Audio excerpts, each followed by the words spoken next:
All right. What up, everybody? We're gonna give everybody a little time to come on in. Gonna get this crunk, so y'all wanna go get your refreshments or whatnot.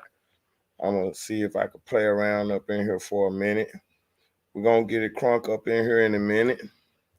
First of all, let's have a moment of silence for the sick and suffering inside and outside these walls, on, offline, homeless, not homeless, those in the hospital, those incarcerated, those that are hurting in pain, those that's going through something mentally and physically, those that are just going through whatever, anything that's not normal, anything that's not positive. Uh, Dear Lord, please. Forgive those for their sins, those that are dead and gone and can't repent for their sins today. Uh, and please have mercy on all of those that are dead and gone and didn't have time to repent, and those that are dead and gone from the violence of somebody else's hands. Um, have mercy on all of us here on earth. In Jesus' name I pray. Amen. All right, y'all. You see, we really got a lot to talk about today. Um, I'm gonna try to stay on topic, right? And I'm gonna try to keep it to a minimum. But you know how it is, when you up at night, and you can't sleep and all that stuff. You know what I'm saying? So I don't want to lose nobody, but there's been a lot going on. I haven't touched bases on, the gangs when it comes to Young Dolph being set up. I haven't touched bases on the gangs, but we also forgetting one major thing. A lot of people are forgetting a lot of major things, or they scared to touch on it. You know what I'm saying? Only one person. They touching on the gangs. See, we quick to we are quick to crucify our own people and not go after the real people that did it. I can understand if I got a tribe and there's a traitor in my tribe or traitors in my tribe, and they get with the ops, which is the other tribe that's not with our tribe or the other whatever. And if our tribe get with them and mix with them and plot with them to kill me, and I'm the king of my tribe or the leader of my tribe, or I'm just a son of a tribe, you know what I'm saying, and they plot to kill me, you know what I'm saying, for whatever reason. It don't have to be for personal gain. It just be just to make somebody in my tribe mad. But if you plot to kill me, you know what I'm saying, then my tribe is supposed to ride against your tribe and stuff like that. You know what I'm saying? You're not for our tribe. They supposed to stomp your tribe out and all that type of stuff. And that type of stuff has been going on for years. And if you got a hater in your tribe, you supposed to kill that hater and wipe out that hater's bloodline or stomp that hater bloodline out so it won't come back on you and your tribe. And I feel like that's what's going on with us right now. You know what I'm saying? Because we're quick to blame. If you're wrong, you're wrong. So you do the crime, you do the time. You know what I'm saying? You do the crime, you do the time. So I just want to touch bases on some things, and you know what I'm saying? I did not put a fair use act in or fair use act or clause or in my description, and I might have to go back and do that later on, because I'm gonna have to go back and use somebody's video today to show you guys what the reason why I'm on here. You know what I'm saying? The reason why I feel like, oh, I got something to say today about this. You know what I'm saying? But the main thing is, what I really got to say is we know all the info, but there's some clues in that info. If you go back and watch all the videos and all the updates and stuff, there are clues in there, and we're still missing the clues. But these last few days, it's like if you pay attention, the shift has changed. Like, okay, we're no longer, everybody knows about JoJo Splat and CEO Bobby and Cornelius Smith. You know, everybody know about them. You know what I'm saying? And everybody know. I can't remember everybody's name, but the first guy that got killed, that was they believe was trying to turn a car in. You know what I'm saying? To Trigger 1901 Trey being seen inside the dollar store. All kind. Everybody know almost everybody's names and what click or whatever now. You know what I'm saying? You probably didn't figure out in the beginning. You probably knew, but you probably was like, let them other bloggers or whatever do the research, and I come back and recap. Okay, but when it's all said and done, see, they getting deep, deep. They trying to pick everybody. They trying to name it's like they think. See, I'm not here to try to pick, name, blame, or whatever. All I'm saying is this: if you're gonna get somebody, get everybody. Don't just see the real thing. The real name of this should be Young Dolph. Clean up, y'all. Clean up. You know what I'm saying? You really need to clean up. That's what y'all really need to do. You really need to clean up Memphis. You really need to clean up after this. You know what I'm saying? The rap industry needs to clean up. The culture needs to clean up. Uh, uh, the people need to clean up. The cities need to clean up. All around America, America needs to clean up. See, this is historical, and it's still going to tie into Young Dolph case. Okay, y'all. All right. During 9/11, you know, um,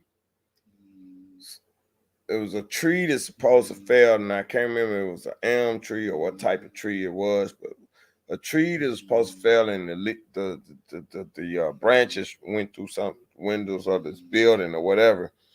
But this tree that's supposed to fell, it was planted in the city, and this tree represents something. So anyway, when it fell, it's they trying to say that depending on how it landed or what direction, or like if it was in land to the east or the west or whatever, this tree represented bad luck.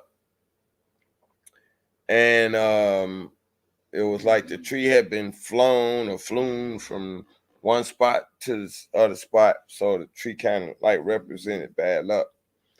So, according to the myth or the story of the tree, we're in those times right now. We're living in those times. That's the type of tree or the luck that this tree represented. And it was a curse to America for not doing. They're supposed to be Anglo Saxons. We're supposed to be Anglo Saxons, and we're not doing what God, uh, uh, what God, the reason why God blessed them and anointed them and gave them the name Anglo Saxons. You know what I'm saying? Gave them the rule over the earth or whatever, and over us. They became we became their slaves, and they became our slave masters. You know what I'm saying? So whether you believe it or not, but anyway, so they ain't been doing right, and that's true, because in America we have not been doing right when it comes to drugs, sex, and alcohol. Because if you got to think, long time ago when cause I was born in '67, so a long time ago when I was coming up, right? They back when I was like between 10 and 14, they kept talking about FCC rules and laws, what you can say on the radio and what you can say on TV and do on TV, what comedians could say, what they could do, dating all the way back from Richard Pryor all the way up, but Richard Pryor was one of the ones that could break the rules, because certain words they would let you say and certain words you could wait. But see, now, as it went on, you see it got worse, right? But who's degrading who? Because if you pay attention to my video the other day, the only people that's degrading each other or people are African Americans. We're degrading one another in our music, in our movies, everything. You know what I mean? Like we telling all our secrets. You know what we call each other, from the bitches to the hoes to the nigga, and how we do each other, from stealing to lying to manipulating to robbing to murdering. Like we don't care. We'll cross them out. We trying to get rich. You know. But anyway, that's not the moral of the story, though. That's just like I said, we got to do a little history and tap in before we get to where we going. So this tree represents bad luck, and it was supposed to say that, you know, if we don't get it together, you know, it's gonna be the end of America's reign, you know. And the Bible speaks of it too. You know what I'm saying? Shh, be quiet. So I'm trying to tie this in to show y'all how I was listening to a video, and the question that everybody asks everybody is, how are we going to solve what we're going through? How are we going to stop the violence? How are we going to do this? Stop before I get you. It's like that's the only way to stop him, by threatening him or telling him. But see, a lot of young men nowadays don't have daddy or mama in the house. I don't even know how they living or who they living with or whatever. Especially when you see them in their videos with their Glocks out. But how you gonna stop it? So I'm gonna show you a video. This video got True Your Mafia in it. Well, not True Your Mafia. EB Jizzle, I believe. It's a gang from EBG, a gang from North Memphis, and they was getting an interview, and they asked him somewhere on in the interview, how is it ever gonna stop? Can it ever stop? The back and forth, the violence, and all this. And I just want you to hear what he has to say. And if you agree with him, I want you to say you agree with him in the comments somewhere. If you don't agree with him, I want you to say you don't agree with him, and I want you to tell me your solution. You know, and the ones that don't agree, if you read the solutions, that the ones that do agree, if the ones that don't, the ones that agree with this guy, which is the brother of the EBG, this deceased now, and he kept it going. If you don't agree with him, if you agree with him, right, I want you to say you agree with him. But if you don't agree, I want you to say you don't agree, and I want you to offer a solution. Don't just think Memphis, think worldwide. Think African American, or think young men, or young, think the minorities, the poor people, because this is happening to poor people, not rich people. Rich people get in it, they need to go see a psychiatrist.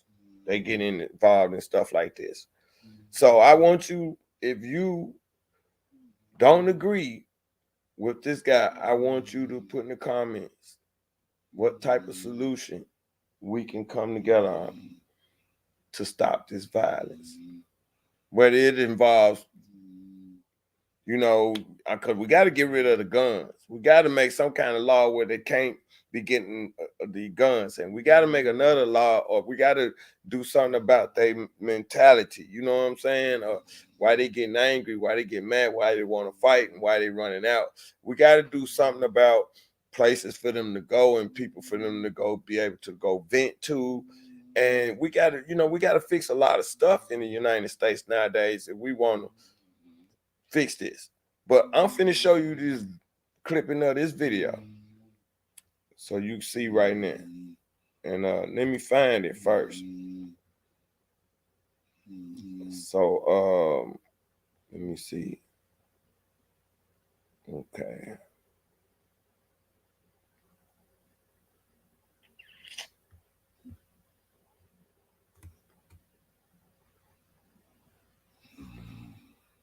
Okay, we're gonna do it like this.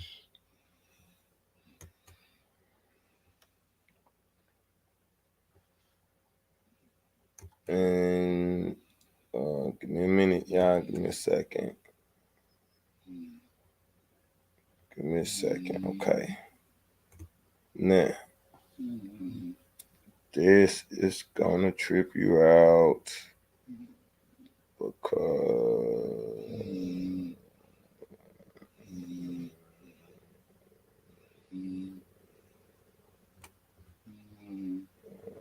okay.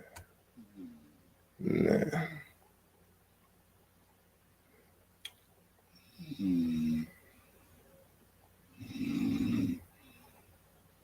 now y'all gotta excuse my fiance. Truly shit, nigga. Go okay. Truly shit. Okay, let me see some, y'all.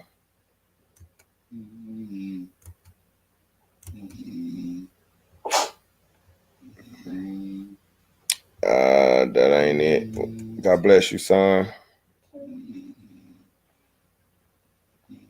Hold on 1 second, y'all.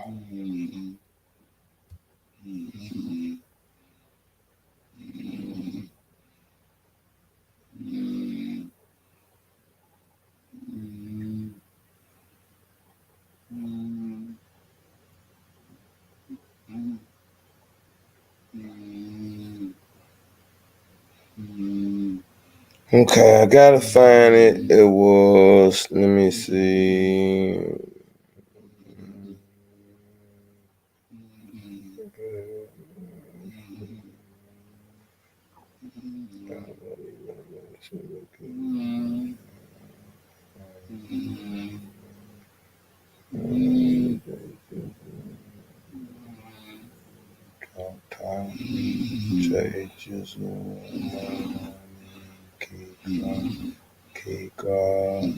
Thank God he signed. It's more power. The Young Dolph, new name, oh, I think it was Life and Death. No, that ain't it. I just saw it. I just watched it, and now I don't see it. It's got to be.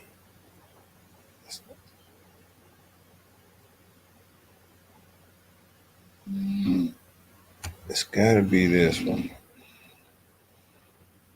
No, it can't be that one. Okay. Let's go on down. All right, here we go. EBG Jizzle. All right, y'all. EBG Jizzle. Now, this video actually has 353,643,000 views. North Memphis Hood Vlog with EBG Jizzle. He talks being the most hated in Memphis, but this is from Fuchsia's TV.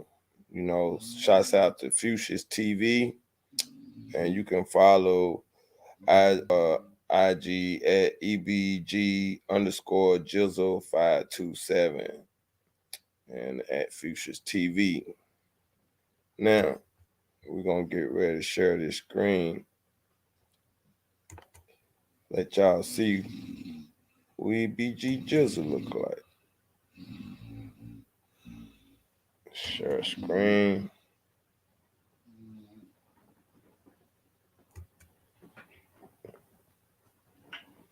Okay. Entire screen. That'll work.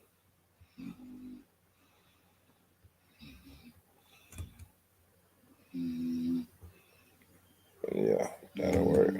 Okay, we're just gonna share the screen right now. Now, if we're gonna share my screen, then we good right here. Okay, this guy right here is EBG Jizzle, right? So I think it's somewhere along here. Let me see, y'all. Let's go. How can we solve this problem, everybody? Our young men out here with all the guns, and I mean, cause if look at them. To me, I mean, they young. Look at this guy's face. I mean, look. I mean, you just a bad dude. I can look in your face. You think you slick. You think you slick. Somebody had bust upside your head once because you think you slick. You got that slick look. You got that dirty slick look. He got that look. He got that look. You know what I'm saying? And dude look like a little baby. He really hiding behind everybody. If you got a gun, why you ain't standing out front? You back here hiding. But they babies to me. They just babies. Look, baby face. You know what I'm saying? But they'll step to you like they killers. They'll step to you like they killers. Baby face. I'm trying to get the one back there. Baby face. The tattoos try to make them look hard. But they babies. This probably the grownest man out of the whole bunch. This the oldest and this the second oldest probably. See what I'm saying? Baby faces. Someone don't want to show their faces. Them the hitters that don't want to show their faces. Now let's hear what they saying. Cause I gotta find that part.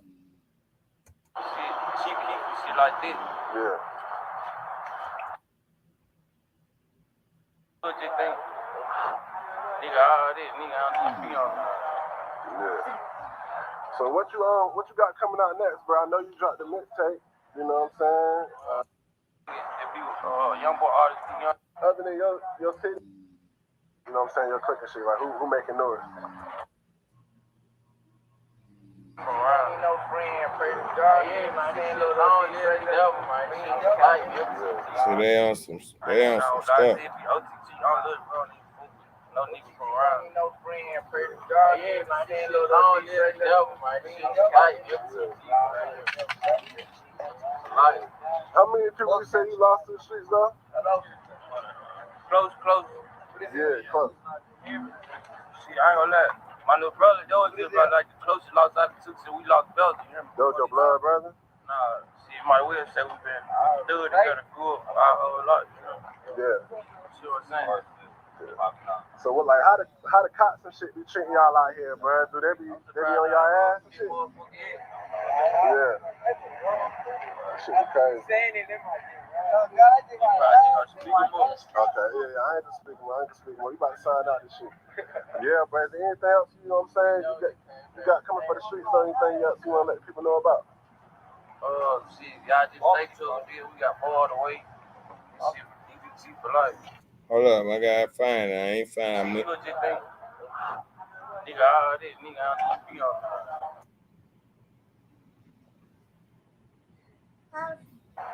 How much you need to sign?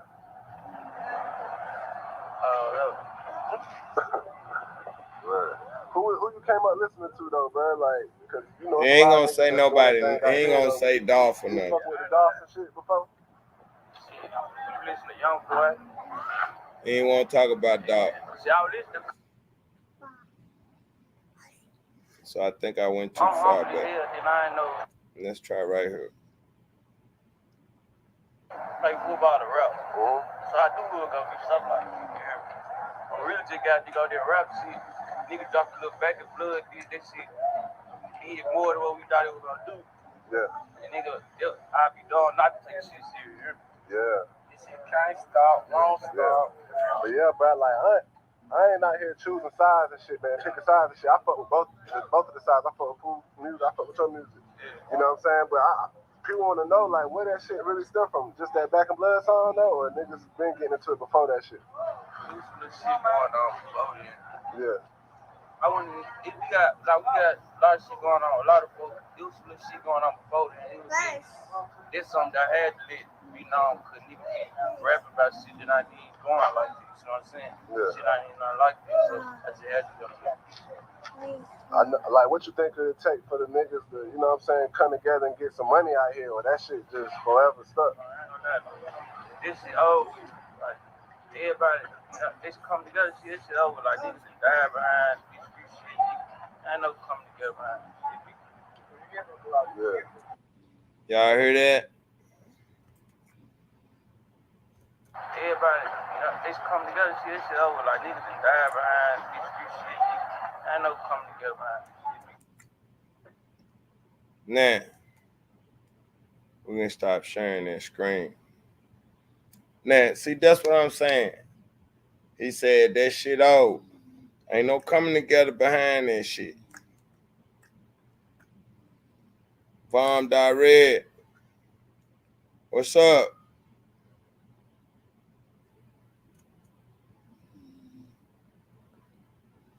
Yeah, we gonna say what's up. Shouts out to Decima Boonileg.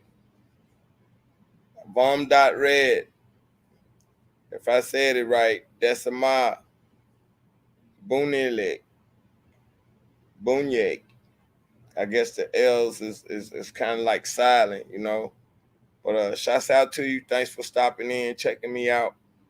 But like I said, this is what they saying.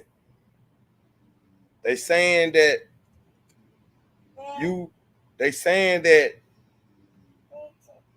we cannot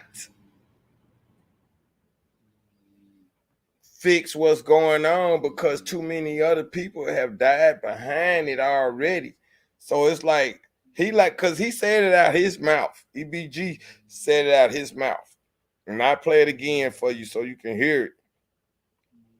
But EBG said it out his mouth. You know what I'm saying? And I'm gonna play it again so you can hear it.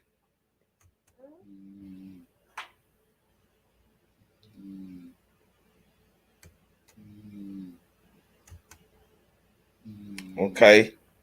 He said out his mouth. Let's listen again so you can hear it, y'all. Yeah, well, that shit just forever stuck. This shit over with. Like, everybody, they come together, see this shit over. Like, niggas done died behind this shit. I know coming together behind this shit. See? That shit over with, man. Ain't no coming together behind it. That shit over with. You know? And see, that's come straight out of E.B. Jizzle's mouth. That's out of his mouth. Because that's how most people feel when something like you do something to me, my family, you know, it ain't no, somebody trying to talk me down out of it. You know what I'm saying? I mean, maybe like you barely grazed me or something, but I mean, it might go further than that where I might be even worse upset than that, and it might not, can't nobody talk me out of it. You know what I'm saying? The same thing goes with anybody else. You know what I'm saying? So what they saying is, once you do something to somebody, it's done deal. Now it's beef now from now on to everybody gone. You know, it's beef now. You see, they done lost somebody, and he taking the beef on.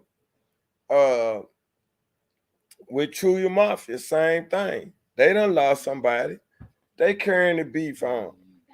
You know, with the other gangs, same thing. They done lost somebody and they carrying the beef on. You know, I praise God. I didn't have to lose nobody in my family to it. You know what I'm saying? And I suggest everybody start praying that you don't have to lose now one of your family members to gang violence or street violence or violence, period. Or to the streets or to the jail system. You got to pray about it, and it'll come true for you as long as you pray about it. Pray about it, Can't you got to keep praying about it every day. Now,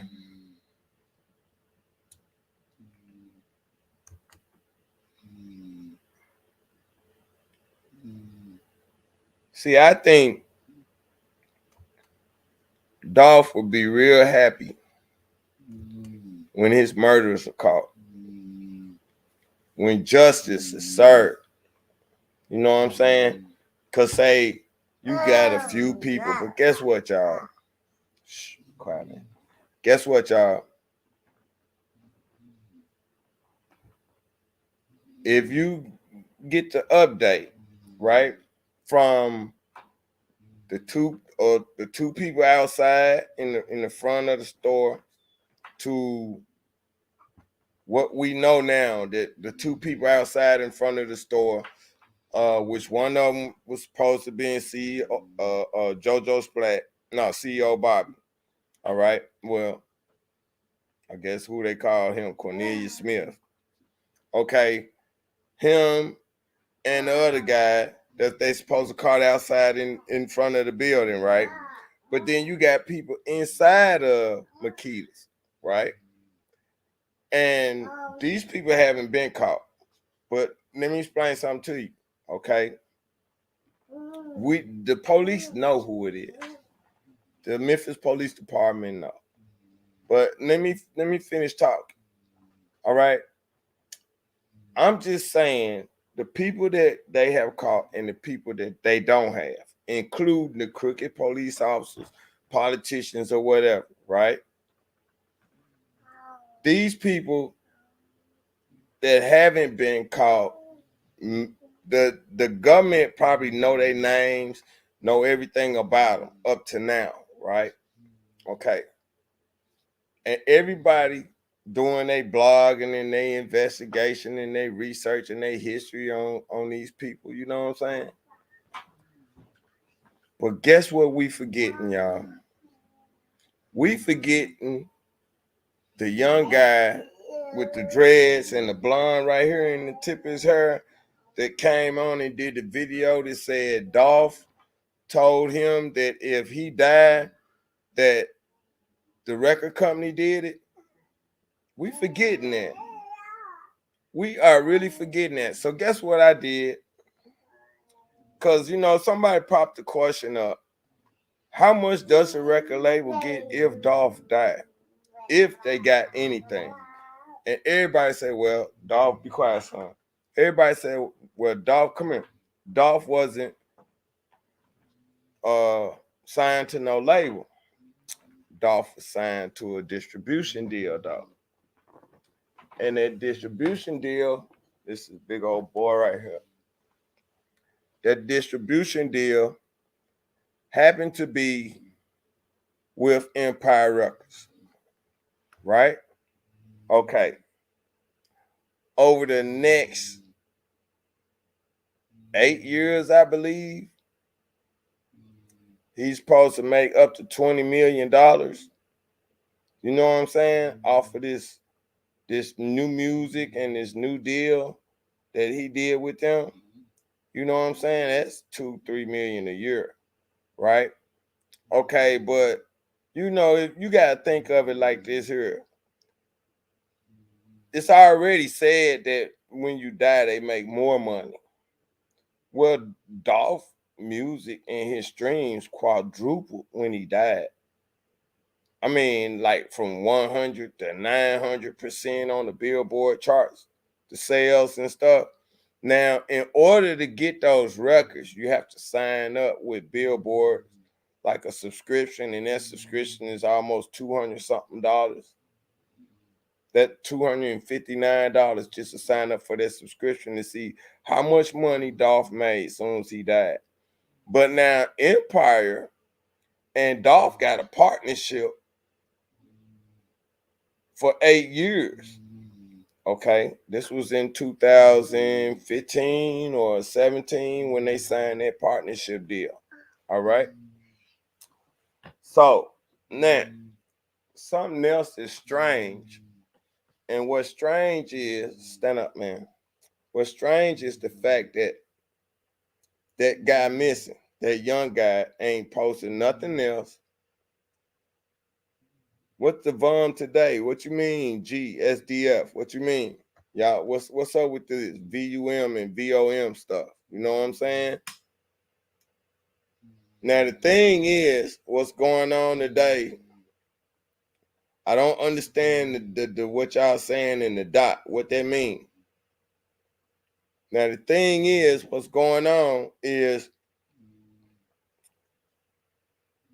this got to be some troll. This what we gonna get trolled today, son? Huh? We gonna get trolled today. We got to troll today. We got a troll today because they don't want us to talk about Empire. Is this what this is? You don't want me to talk about Empire because ain't nobody else talking about Empire except for me. Because I want to get rid of the bogus record labels and the bogus deals. See, I had a deal, and my deal was bogus too. You know what I'm saying? And I got control of my music right today, and it's still selling, and people still got leaks or whatever and copies and stuff because all of what happened in the past. But guess what? I got them. I got them, so I'm not worried about it. Now, let me explain something. You stop. You stop. Let me explain something else to y'all. We are forgetting what this young guy said, and it happened. You want to look at the fact that, hey, it might be coincidental. I don't think it's coincidental at all because of the simple fact nobody on the street level would put a hit out on Dolph like that alone without balls and some kind of insurance thinking, I'm going to get away with it. I don't think now one of them, I think a record label, a major record label, had to be involved for these dudes to think they could get away with murder and go. Cause just look at is that CEO Bobby? Look at him, straight drop. Look at straight drop. Look how straight drop went in and just straight did videos, jump clean, did videos, and had his money. Because if you ask me, Big Moochie Grape gave that boy that money. That boy got fresh, got his money, got paid, did a video with Big Moochie Grape. Big Moochie Grape involved too. See, we forgetting if you connect the dots, you better stop. If you connect the dots, you will see that as soon as I said you better stop. You'll see as soon as Straight Drop did that first video with Big Moochie Grape, and Big Moochie Grape looked like the big dude running one of the big dudes that was shooting and holding the gun. They got three dudes was outside in front of Makita's. It's a picture of three dudes, actually three different sized dudes outside in front of Makita's. You feel me? So everybody forgetting some major key points. These are clues now. That's the second or third clue. Y'all got the video when Maurice threw the phone up under the car. That's a major clue. And how did they find the phone? Because if the phone was up under the car, that means somebody had to get the phone, saw the phone, and got that phone. See, let me tell y'all something else. What's real strange? What's strange? The police was in that place, and nothing was said that weed was found in that place. Because they would have said that he was killed over a drug deal gone bad. Now, all of a sudden, 70 bowls was found up in the place, in the cookie store, and nobody said nothing till 3-4 months later. January, February, March. 3-4 months later, nobody said nothing. You know what I'm saying? It's 4 months to December. But nobody said nothing about 70 bowls. Just like didn't nobody say nothing about their bins being stolen until 3-4 months later or 2 weeks later. Your bins been stolen. Nobody said nothing. Police ain't go look for no bins. All the white bins is riding around. Police ain't pulling over no white bins, so they ain't doing their job. But they pulling people over downtown with messed up tags and stuff. Even today on the news, a couple of people got shot downtown. Broad daylight. That's what makes it so bad. And they was teenagers. And I know part of downtown touches off in the South Memphis too. So that means the part where Dolph got killed at and where Castelia at actually stretches all the way to downtown South Memphis. You feel me? Which is 5-10 minute longer ride. So about 5-10 more mile stretch. You know, so this is gang territory. This is you know what I'm saying? But you cannot blame it on the gangs, because that's just like where they getting the money to buy the guns and the choppers. Choppers cost what, $600-700? Almost every kid or whatever you see in these videos got choppers. Now another video I saw, they said that Katrina White, the white lady, the JP Money mother, the guy that was over True Mafia, the lady that lost her 2 sons, they saying that she is blaming Young Dolph for the murder of her son, and she ordered the hit on Dolph, right? Let me explain something to y'all. Y'all need to quit putting that BS out. I don't care if that lady got online and said that or not. She could have got paid to get online, just like the lady that got paid to say her beans was stolen. Y'all hit that like button for me. I appreciate it.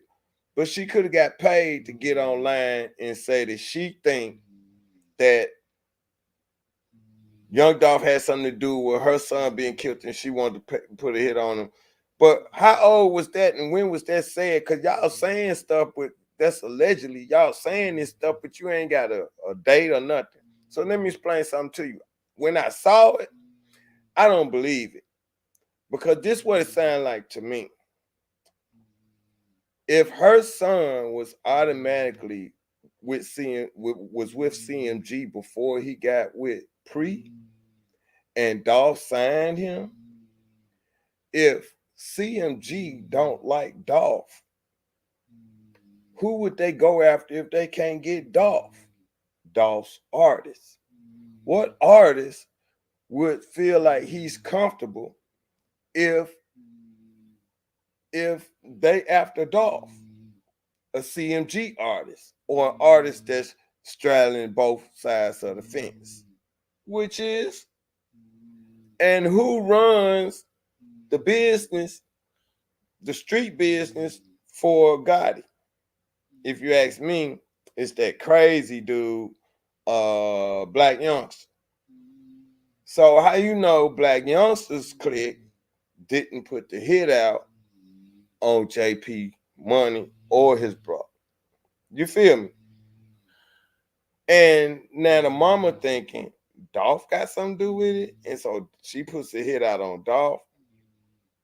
She ain't, how she know, or how would she do that?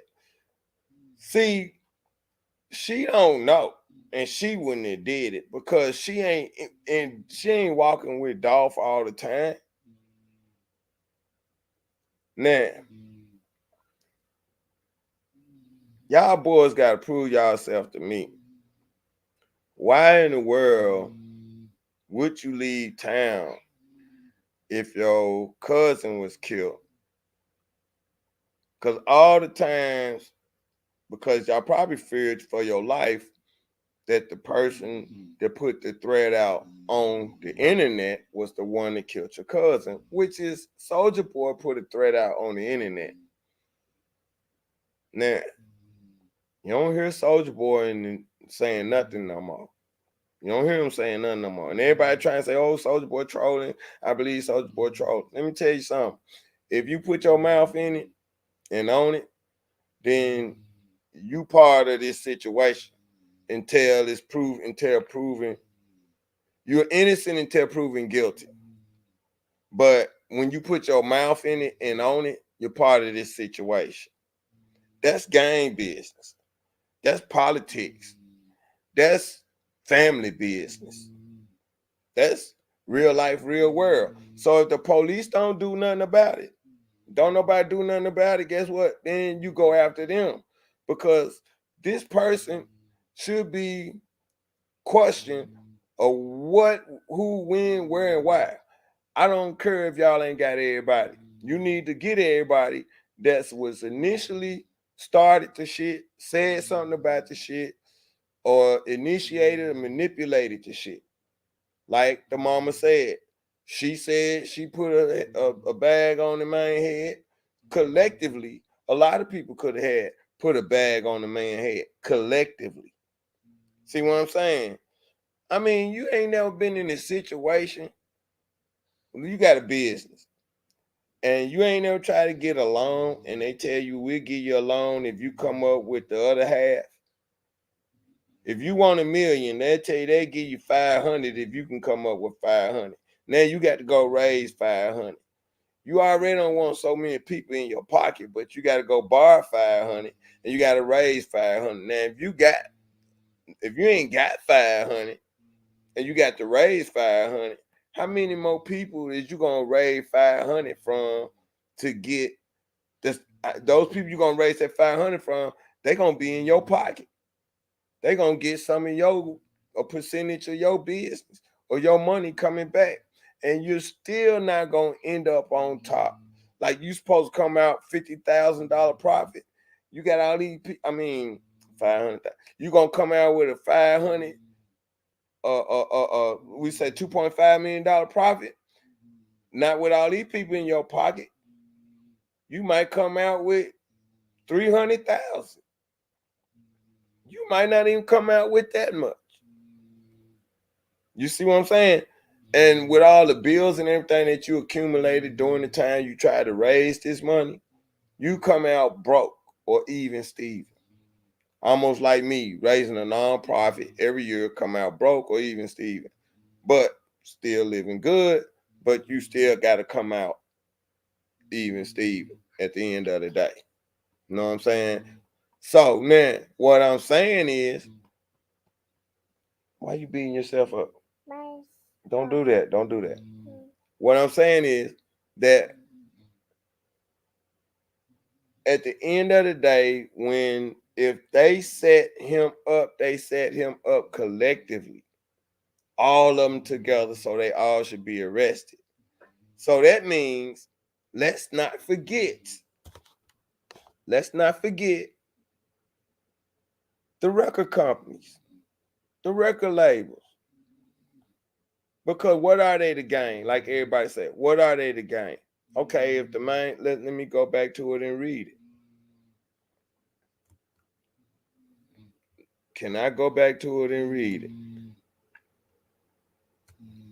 Let me see, y'all, if I can find it.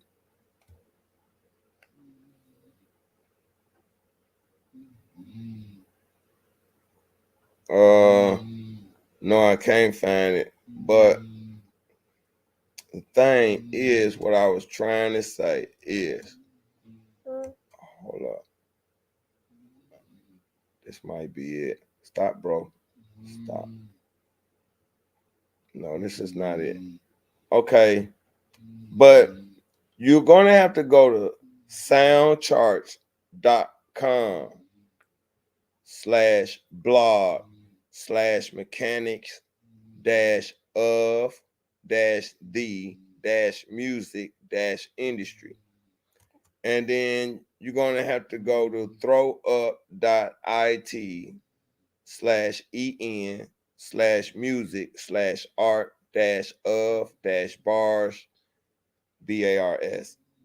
music/young-dolph from-nothing-to-independent-empire / Now, I was on something before then, and I'm trying to find it. Here it is. Young Dolph signs partnership with Empire and announces. Okay, this is September 4th, 2018. And I noticed, and I don't know, it could be just a coincidence. I'm gonna have to show this with y'all. I noticed that almost everything that's posted in the news of him is posted around August or September or October, November or December, even his death. You know what I'm saying? Um, and it's always a 2 or 3 year or 4 to 5 year gap, you know, where they probably used to do it in threes. Now they might be shifting to the 4 and the 5s now. You know what I'm saying? I don't keep up with that, but I'm just letting you guys know I do kind of pay attention to the dates and times a little bit. All right. So now we're going to share the screen so I can show you this right quick.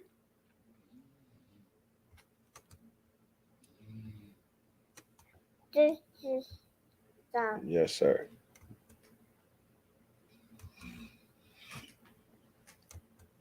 All right. Here we go. This is the source.com, 2018, November 4th. Young Dolph signs partnership with Empire, announces new album, Role Model. All right. Now, it said, now here's the opening line though. Just last week, we reported that Young Dolph turned down a $22 million deal, choosing to remain independent. But oh, what a difference a week makes, right? And then it says Young Dolph has since signed a multi-million-dollar partnership deal with Empire that supposedly has the potential to grow to 8 figures over the course of the deal's lifetime. As far as he felt the Empire partnership was a good idea, Dolph explained. The deal the deals I was being offered, I can't lie, they were good. Not only is this still a multi-million-dollar deal, but I can keep my masters and get a bigger percentage, he said. This is a big deal because it's linking the biggest independent artist and label with the biggest distribution company. Dolph's new Empire partnership is in perfect timing with his announcement of the release of his fourth solo album, Role Model, set to drop on September 21st.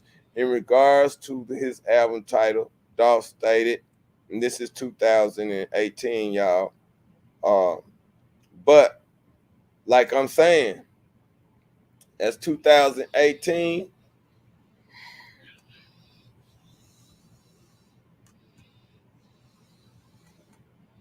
Now that's 2018, and he received a multi-million-dollar deal. And this is 2021, so 3 years later, almost 3 years later, because September, so November would have been 3 years later. This young cat gets online after Dolph was murdered and said, or the day Dolph was murdered, and said that Dolph was $100 millionaire. Now, in 18, he wasn't $100 millionaire. 19, he wasn't $100 millionaire. 20, he wasn't $100 millionaire, or did he become $100 millionaire? See what I'm saying? Because he signed in 18, so he had to become $100 millionaire around 2020. Went back up to Empire, tried to sign another deal with them, take over, whatever. Came back with the Illuminati album, whatever. Signed Key Glock, all that stuff. Because if you look on Ghazi's and them roster right now, he got one picture or 2 or 3 pictures of Dolph, but not really that much, no more. And don't you gotta stop. And I mean, if you was up under me distribution and label, I'll still be promoting your album right now. You see what I'm saying? Or something on my page or something. And I see Key Glock name up under your label. Young Blue, Key Glock, somebody else. but I don't see Dolph, and that kind of like, for you be a label and just losing the artist. Like we don't see Mo3 either, and we don't see his, most labels. And maybe I should go to your page, your website, and see if you advertise, marketing, promoting Dolph's music right now. And matter of fact, let's go see that, because I ain't seen that on his Instagram.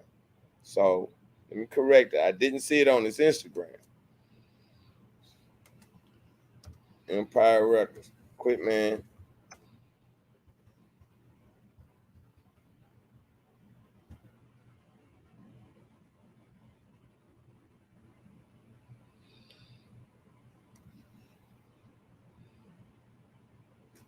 And it's not Empire Records.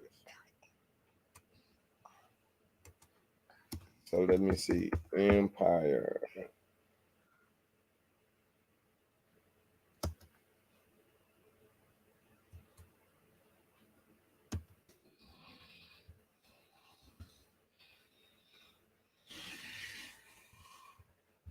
Hey, lady. Oh, no, that's not. Okay. Empire is.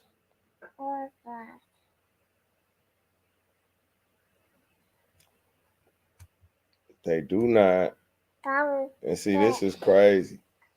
Because now, what I'm going to have to do is go to his Wikipedia page, because they do. Oh, okay. Empire Distribution, and then go to the Wikipedia page and see if they got a website from there, because the way it's showing it is not to be confused with Empire Records. It's Empire Distribution. So it's not really record, but he did have a deal with them. And let me see, artists, notable artists who have released music on Empire. So 50 Cent's on Empire, y'all. And I don't know why they highlight White Eagle, Jay Hayes, and Beach Boy Nino. Boosie Badass is up on there. DJ Pauly D, Drew Hill, Earth Gang, Flip Side, Hustle Gang, Iggy Azalea, Jay Valentine, John Hart, Corrupt,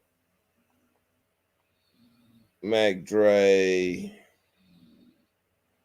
Mr. Fab, Mitchie Slick, Mo3, Mozzie, the rapper Mo3, Mozzie. So Mozzie ain't on there no more. He got rid of Mozzie. And why did he get rid of Mozzie? It was somebody else he got rid of. Filthy Rich. I think they got rid of Filthy Rich too.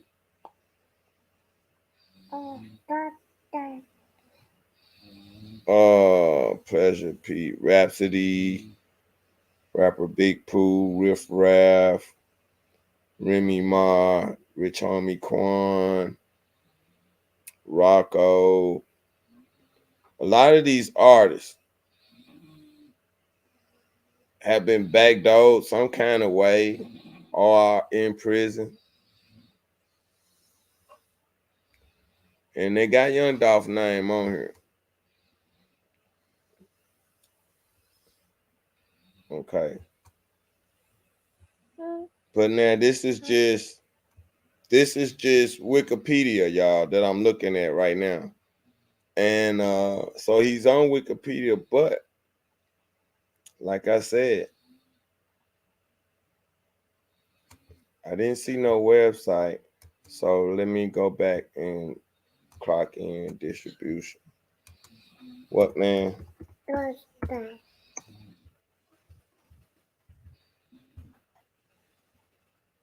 Empire Distribution. Okay. So it's EMPI.RE. Okay. Lil Durk. That's who they got up there, Lil Durk. Little Dirt. Ball. And the name of the song, but they say King Von. But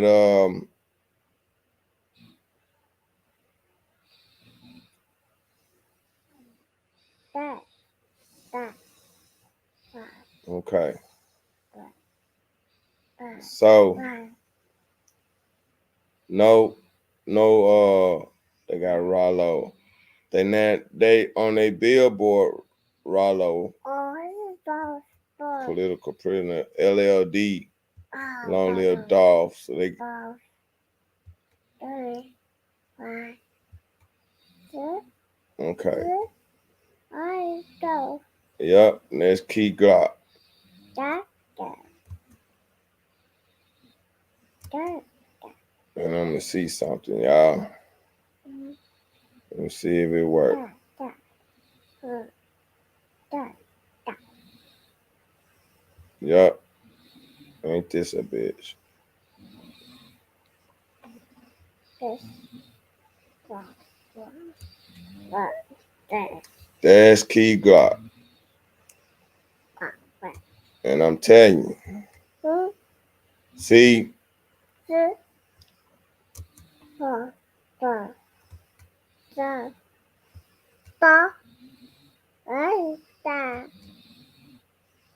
okay. So what I just saw,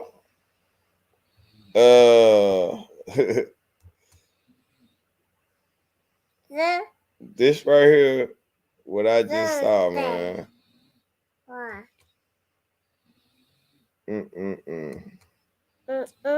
I'm finna show y'all something.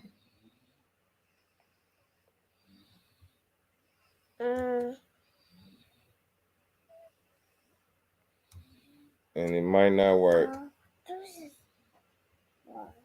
Might not work. Cause it don't look like it's gonna work. Okay, I can't do that. So let me see something. I'm trying to show y'all something. Okay, I show you like this here.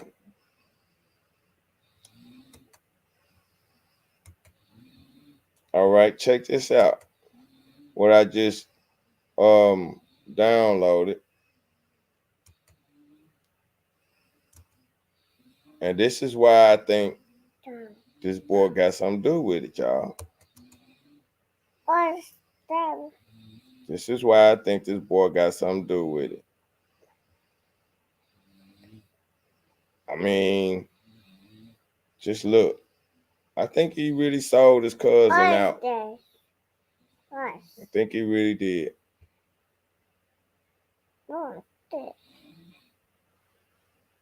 Come on, y'all. Come on. See that?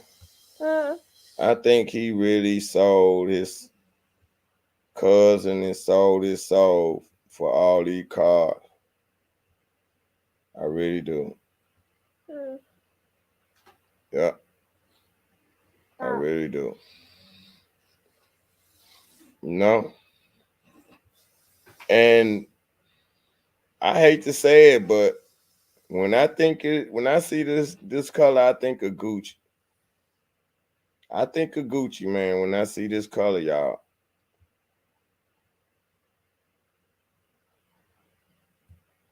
So I'm just saying, all these cars, I think of Gucci when I think of this. Yep, I think of Gucci. So all them cars, and the name of the album coming out is Yellow Tape 2. See what I'm saying? So, I mean, when you think of Yellow Tape, you think of murder and crime scene. That's what you think of. So, I mean, what else? I mean, you trying to paint a picture of what you rapping about, and you say Yellow Tape 2, so you think of murder and crime scene. So now, you ain't killed nothing unless it was your own cousin.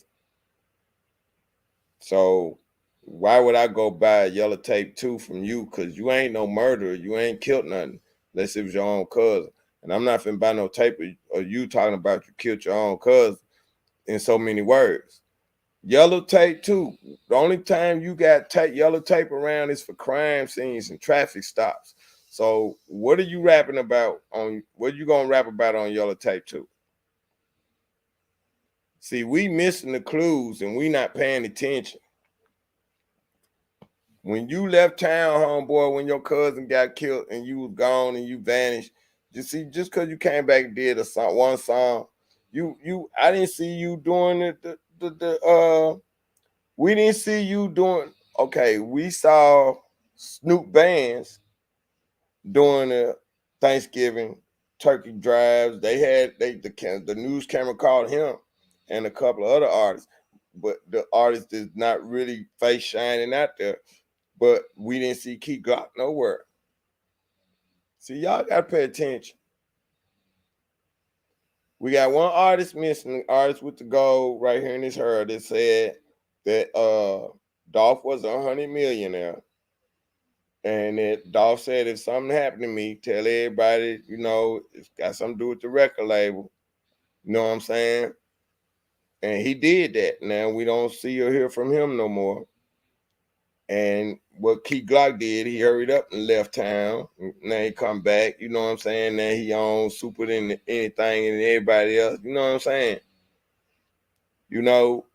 See, y'all trying to squash the beef on the streets now because y'all feel like Dolph out the way. Now y'all can get this money now. Because, see, now y'all got the money. Y'all can't split the money up. Everybody's still fighting, if you ask me. You can't split it up. Everybody's still fighting. So guess what? You ain't going to get it.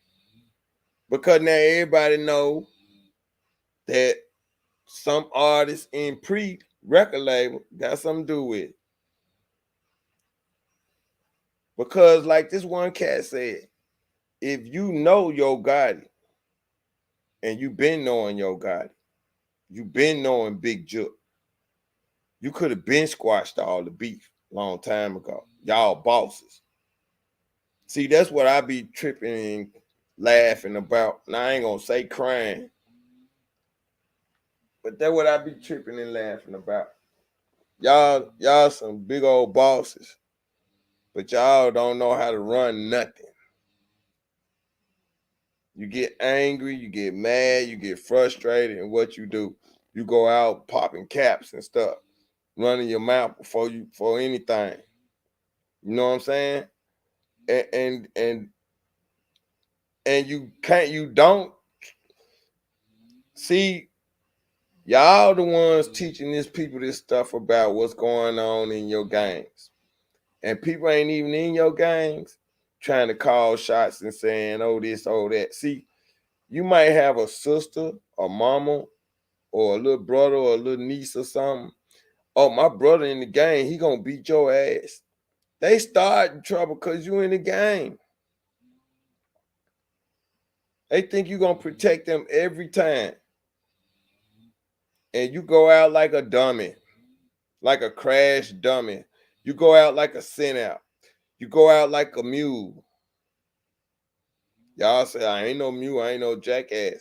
What do they call a person that transports the drugs? They call them mules. If you ain't the big dog, man, you're a mule. Everybody can't be the big dog man. Everybody trying to be the big dog man. There's too many dope men on the block. People don't even want to buy dope no more because everybody ain't got the goods. Some of y'all experiment. I'm just being honest. Kids do not do drugs because they experiment with kitchen sink stuff. They experiment with all kinds of dirt, everything. Do not do drugs. Stay in school for real. Do not listen to these dummies out here, crash dummies. We done been in jail. Me too. I done been in jail. I done been in trouble. I didn't work or I didn't rest or I played with matches. I played with fire. I was in gangs. Do not follow my path. and do anything wrong you see me doing. You know what I'm saying? That's for all the kids out there, if they do see this. You know what I'm saying? If you want to be rich and you got in your mind that you're going to take over the neighborhood and you need a bunch of guns and all that, you ain't got no kind of police training or lay down, go sleep, go sleep. You ain't got no kind of, see, this is why I be up all night because of this man. But you ain't got no kind of training. You feel me? You ain't got no kind of spirituality or mental stability about yourself. You don't need a gun.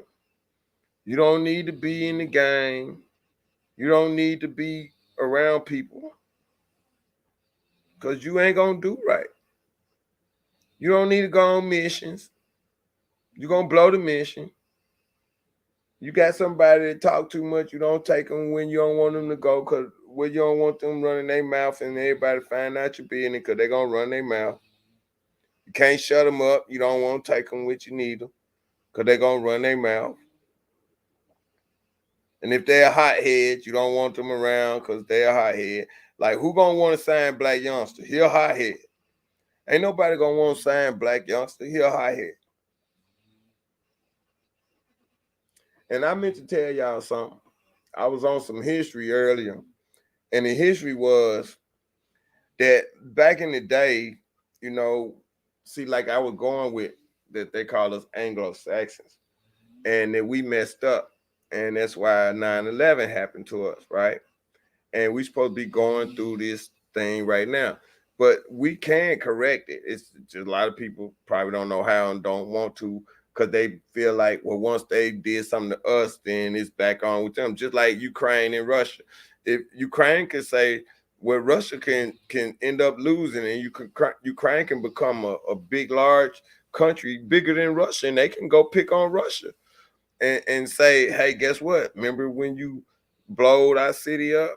Well, we come for revenge.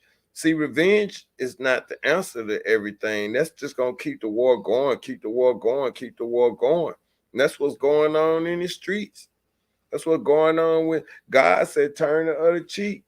No, but they say, oh, they shooting. So what I'm gonna turn the other cheek for?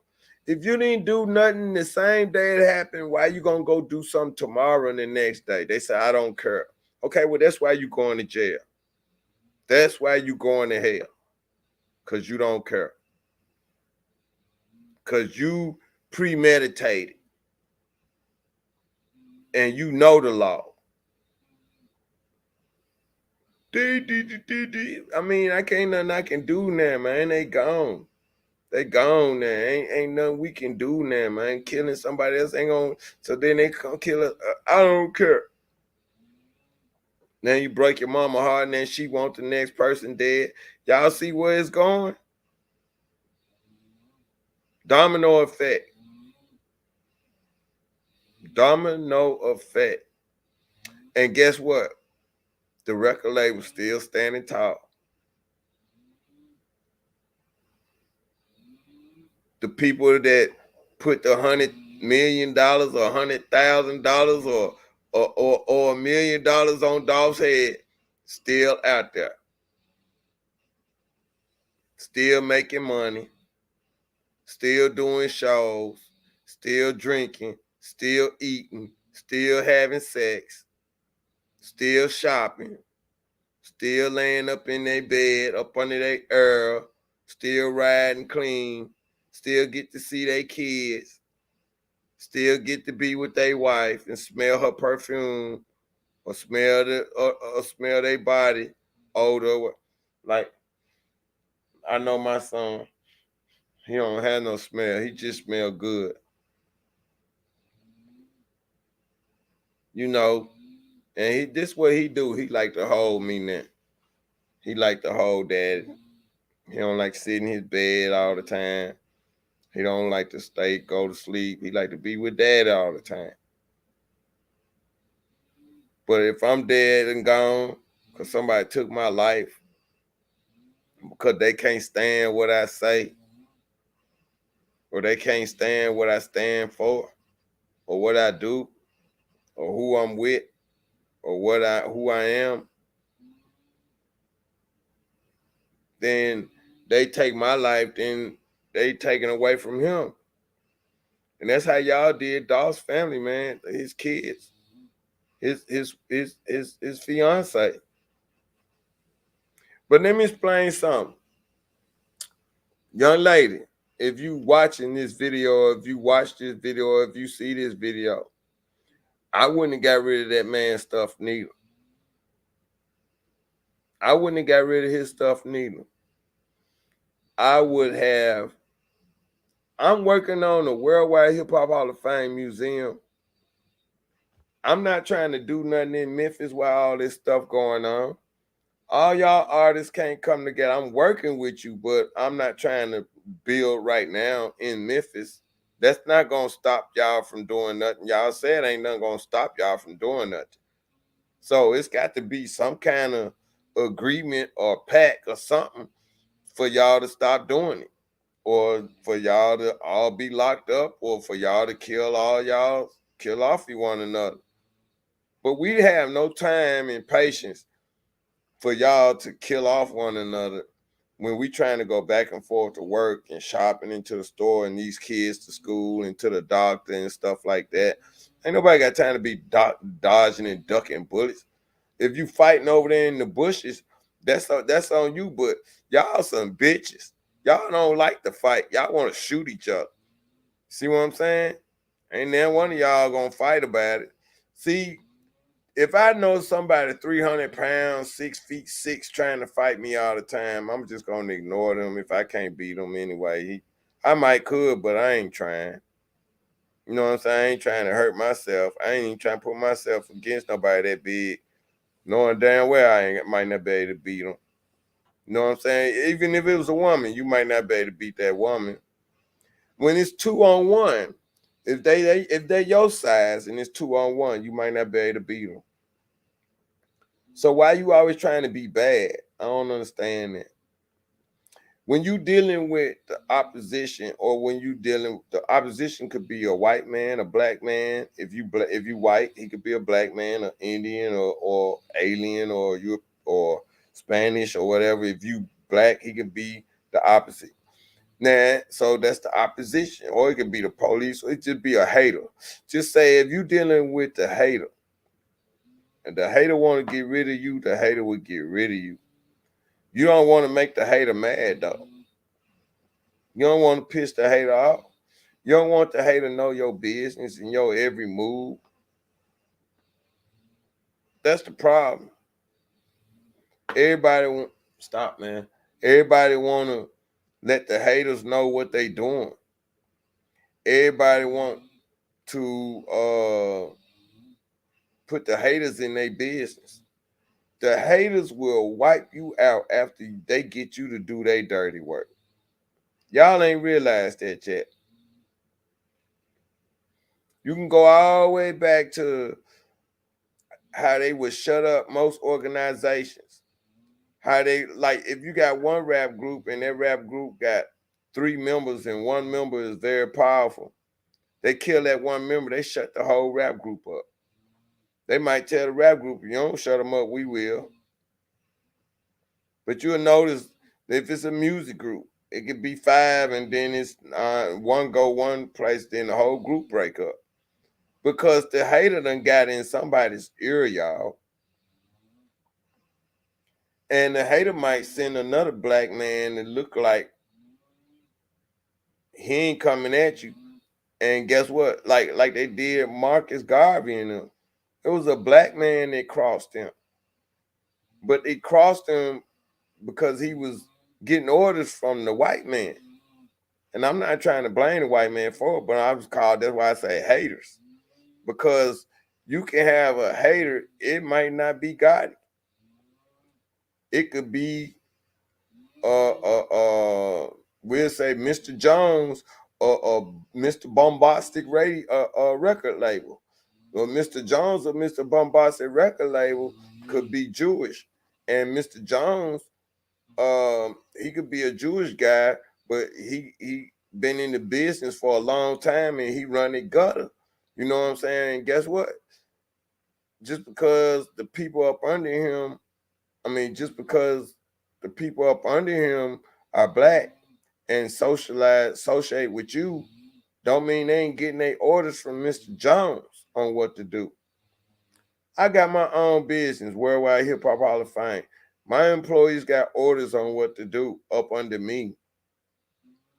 And their orders is not to disrespect anybody, not to go off and do all this and that stuff. So if they do that, then you let me know.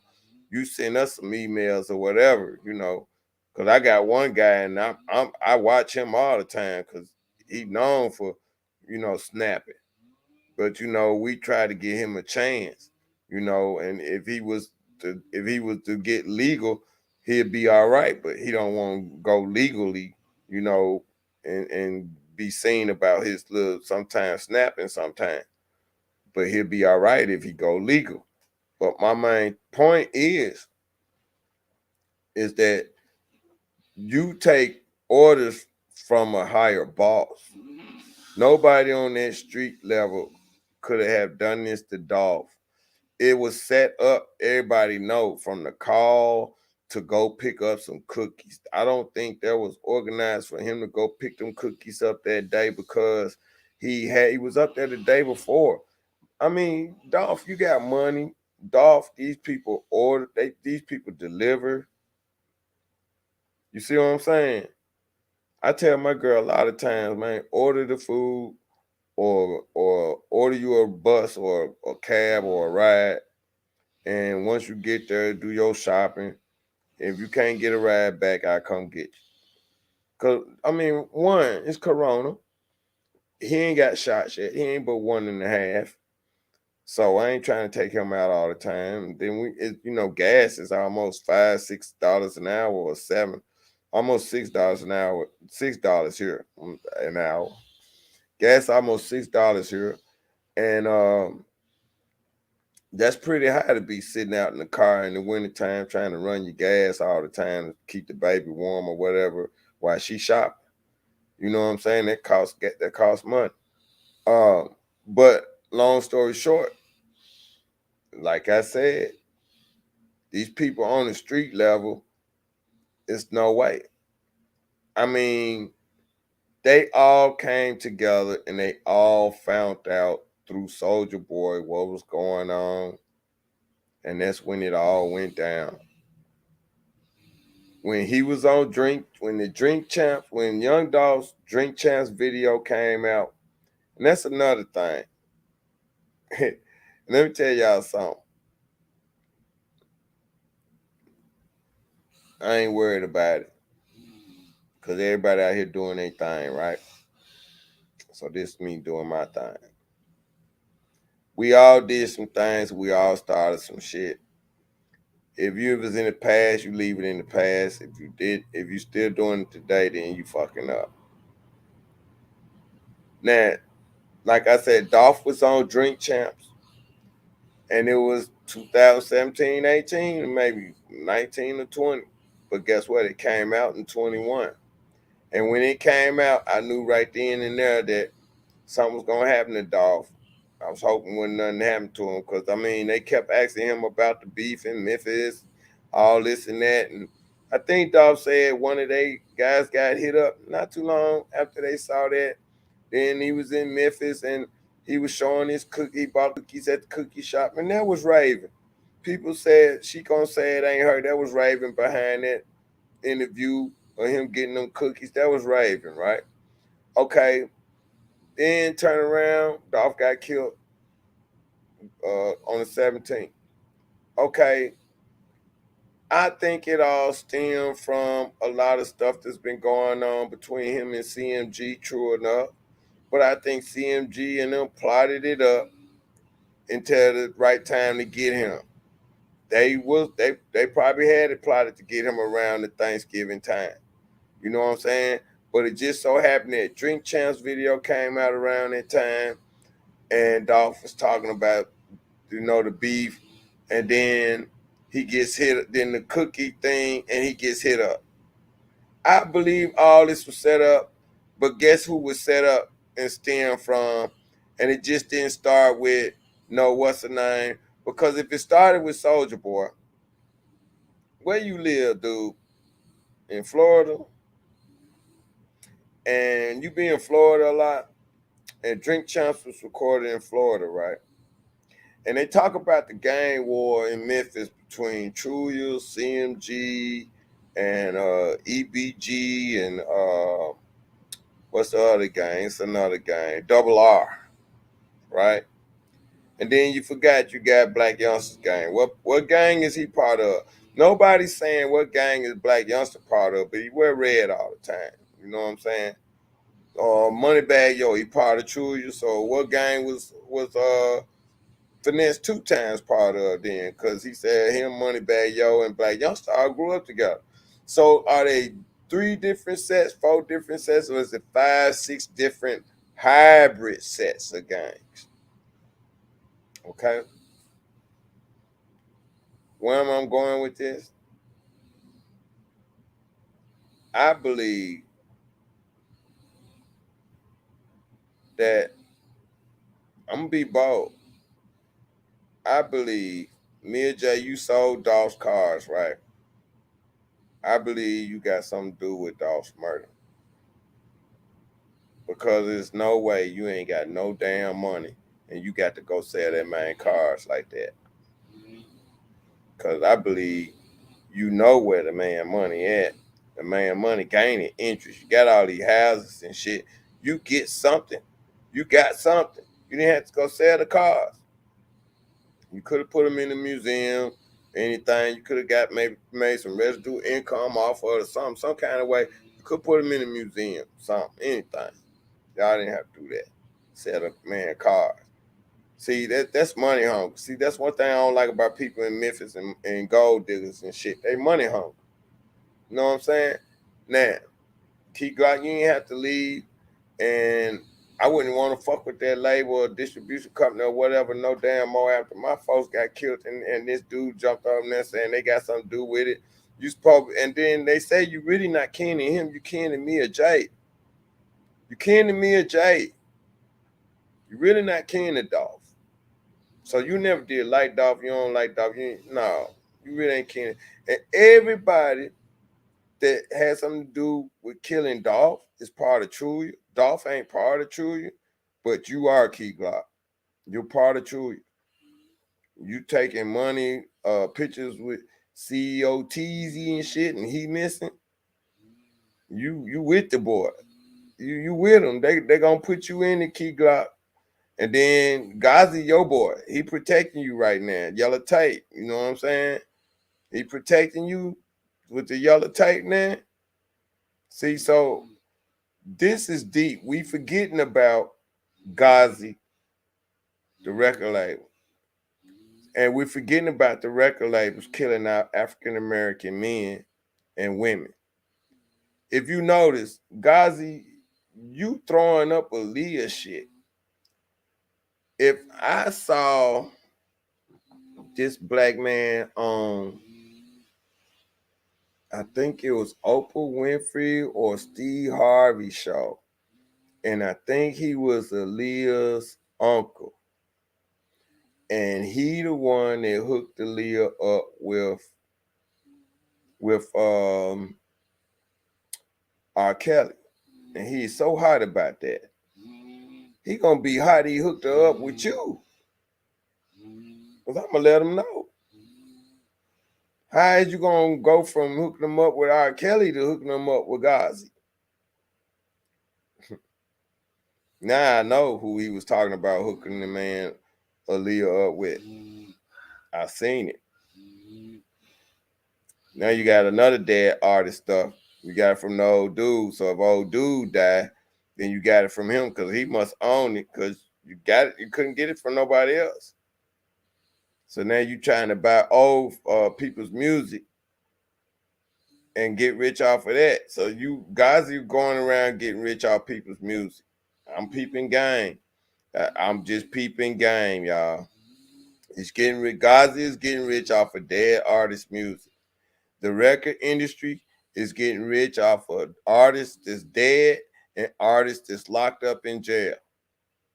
If they can't get rich off of you being dead, they get rich off you being locked up in jail. And they'll make sure you won't get out for 15, 20 years or whatever. And they will have you killed in the jailhouse or outside the jailhouse and all this and that.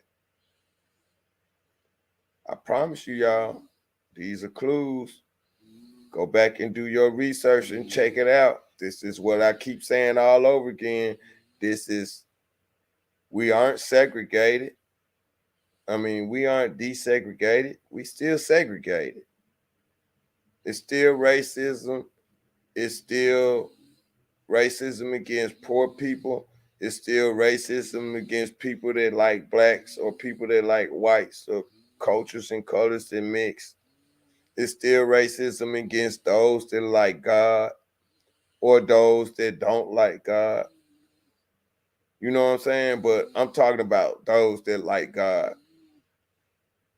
It's still some kind of racism and prejudiceness against all of that. And this is why we're going through what we're going through.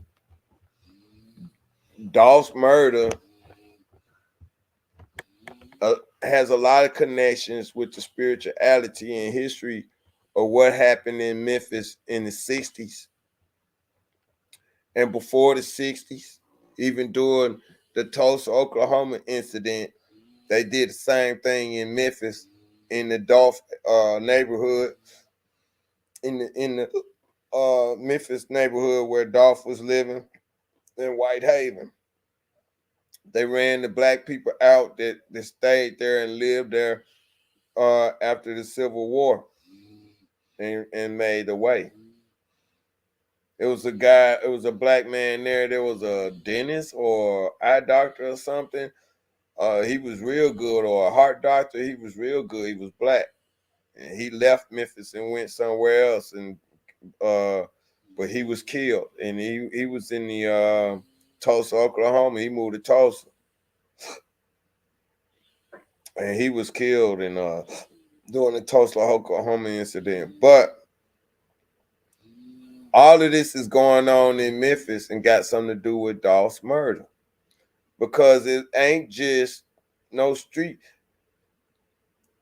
I've been in a situation when I was given the pass to knock off an op.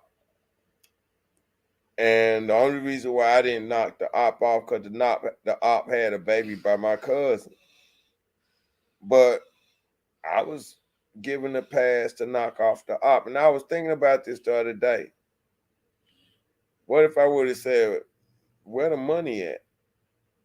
Because if I'm going to knock somebody off, I got to be able to run and hide. Make sure ain't nobody after me behind it. Make sure I get strapped up or whatever enough so I ain't got to worry about nobody coming after me behind it. You feel me? So I feel like that about the Young Dolph case. If these young cats out here, like they had a band. I mean, Straight Drop had what they look like 100,000, maybe 200,000 or 300,000.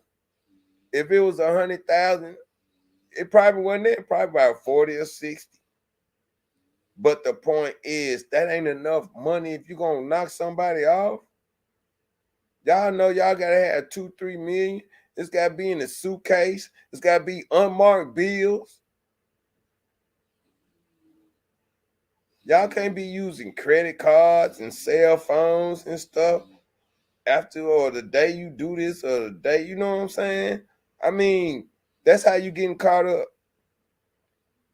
Call me, do this, do that, man. Look, after today, bro, you ain't gonna hear from me no more. I want my money. You know what I'm saying? I want my money now. You know, if I don't do it, you know, hey, you'll find me. You know how to find me. Y'all know how to find me just like you found me now. You just gotta trust me. But I want my money because I'm hitting out of town soon as I do this. I ain't finna. I mean, the expressway right there, man. Y'all gonna ride all the way to South Memphis and park the car in the fucking hood somewhere. I would have been went to Texas or Virginia. Oh no, you got to do a video with Big Moochie Grape, and all that bullshit. See, so this is how they got caught. This is how the business got in the open. Y'all know guns make loud noises anyway. You know what I'm saying? Y'all know what goes on in the dark will come to light anyway, right?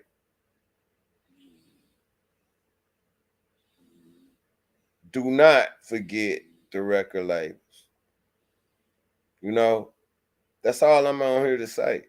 Don't forget the record labels. Don't forget the cookie store. Don't forget, Memphis. Y'all talking about video cameras inside Makitas. You still got Sicko across the street. You got it's that Sicko or Amoco, Sicko or some kind of off-brand gas station over there. It's two gas stations because the Shell on the corner across from Dixie Queen. That's the Shell. It's another gas station across the street. Then you got churches across the street. You got them hotels across the street. They just built that dollar store right there. So let me tell you something. You got them, man, y'all got cameras all over there. There's no way that y'all just going by one camera. There's no way they're going by one camera. How I know so much? That's my hood. I can call a dude right now and get him on the phone. I got a video on my phone. I got a recording on my phone when he was telling me everything that was going on, but I didn't get permission for him to use that info, so I'm not gonna use it. But yeah, I'm from Third World. I'm from Memphis. You know, I lived in Memphis 35 years, and I just came here to take care of my dad, mess around, end up having a baby, getting in a relationship, starting another business here, 2 businesses here. My rap music's been going good, and I'm supposed to be going back to Memphis to get a building, and start getting our equipment and everything for the museum, and while they working on our other site in Woodstock. And then this happened. And it's some other stuff that happened because, my daughter got jumped in Memphis by a gang around the same time Jay Prince's kinfolks got killed in Texas. And that's something else too, y'all. Y'all got to pay attention because Texas is going through the same type of stuff Memphis is going through. Just like Cali's going through it, New York's going through it, Chicago's going through it. And I'm going to get back on Drink Champs thing. Nori, I hope your gangs ain't connected to Memphis gangs. I know for a fact because somebody did a video out on the gangs of New York, the gang wars. And I might end up having to just go to it just to show you guys that it ain't just me. But when I saw this, it raised more flags because I always thought, Nori, that you setting people up too. Like a lot of people think that you like Vlad TV setting people up. Nori, I think you setting people up because you work for the ops, Nori. And if they don't work for you, then they getting set up. You feel me?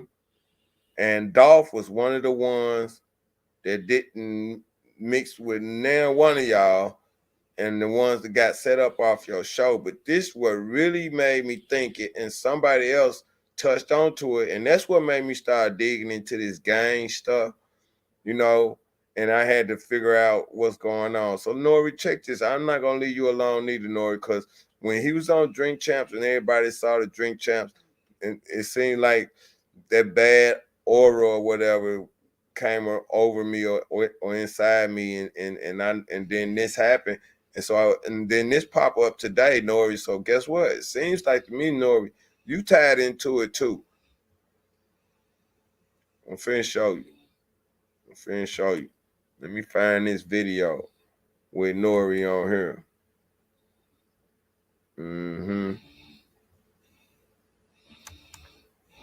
See, cause Nori, you just like these young dudes, Nori, and you escape by the hairs on your chinny chin chin. You barely escape by the hairs on your chinny chin chin. And now you so tied up in with these dudes, Nori. You don't know what to do, Nori. You don't know what to do. Because everybody's name is tied up in this is popping up.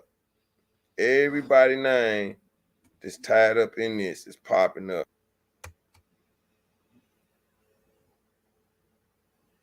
Now we're going to get ready to share this.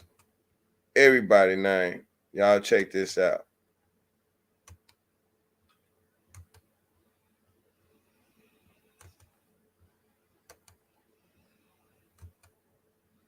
All right. We're going to share this. Listen. Educated class who made the area a center of culture. Listen. New York City, Harlem. During the early portion of the 20th century, Harlem was the destination for migrants from around the country. Harlem, y'all. Okay?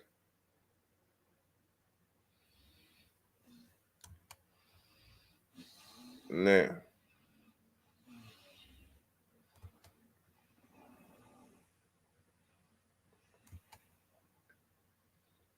Now, let's see where we at. It had wiped out many of its rivals on the streets of Harlem and was branching out. Here we Failed go. to kill a few days earlier. Central Harlem, murdering rival gangsters. Entire neighborhood top. There was Willie over the game. But when crack came, it was cheaper, and people in the urban community sold their soul for it. At first, dealers were released if they were caught by police, because they didn't know what it was. Older guys from the heroin trade schooled younger guys who would eventually take over the game. By the mid to late 80s, crack was in high demand. Your gang was your block. They were crews.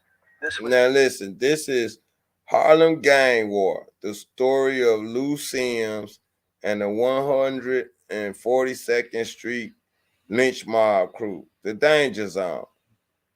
Now, I could be wrong. Let me make sure. That might not be the right video. I don't think that's the right video. That's not the one where they talking about Nori on.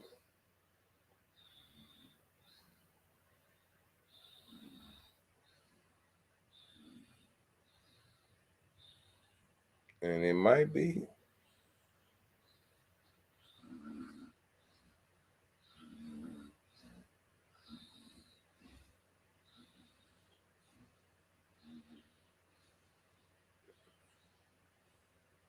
Let me see, y'all.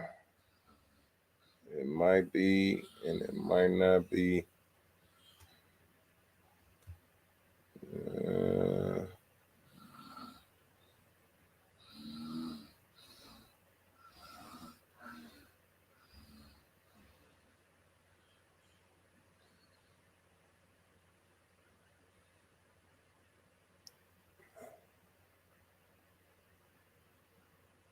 Right. Okay.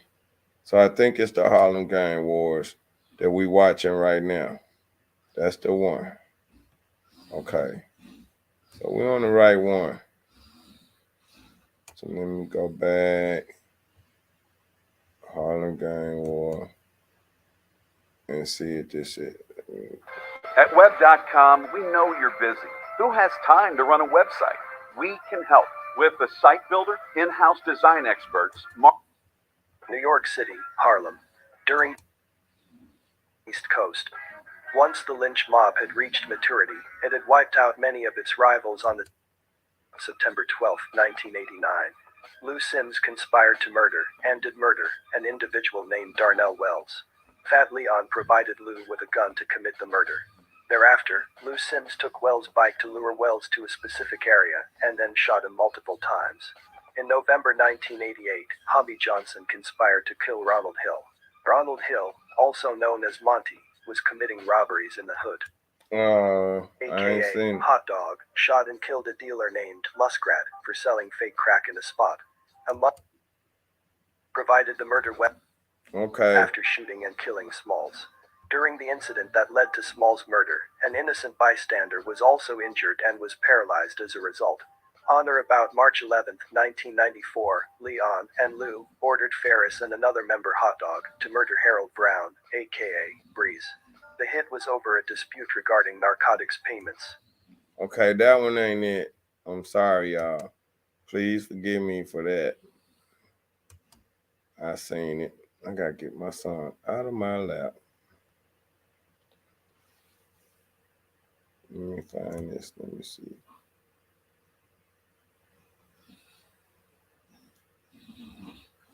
The name of the video is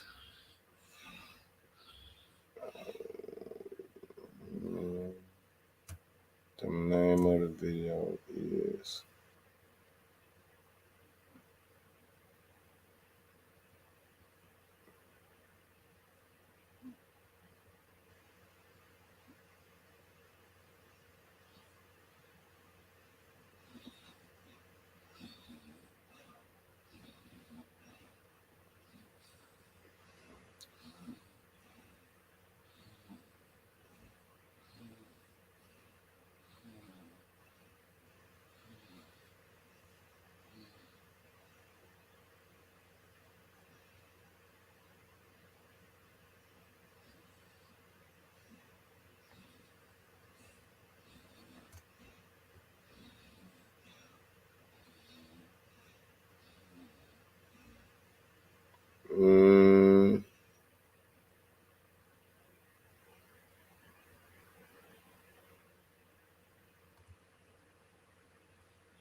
okay. I'm looking and I don't see it unless okay, cause dang it, cause that's my son was watching that banana stuff.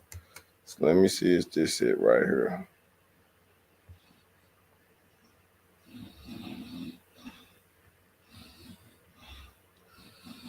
So you were driving around in the neighborhoods where you want to find a wholesale deal. We don't want to hear all that.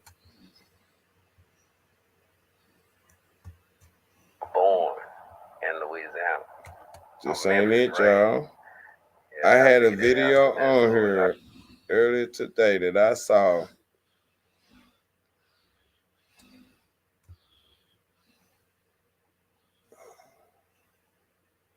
And it was about something gang war, New York, something war.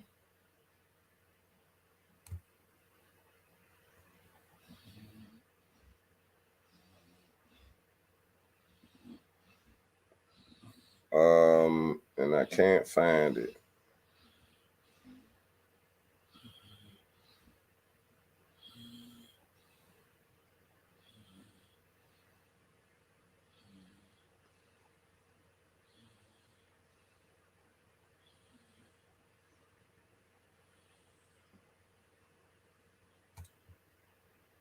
It's like that video been deleted. Cause I just watched it up in here somewhere. It's like that video been deleted.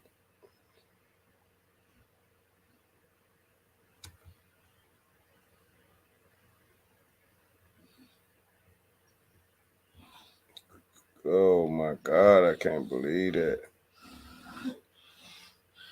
And it was before the Waste program. After Ray Makita, she was Toy, no. The indictment, no. No. Boosie, no. Pooh Shicey, no.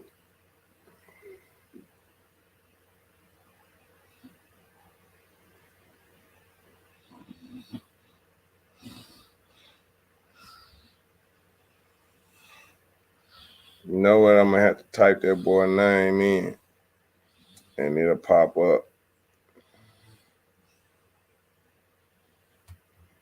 because I just watched it.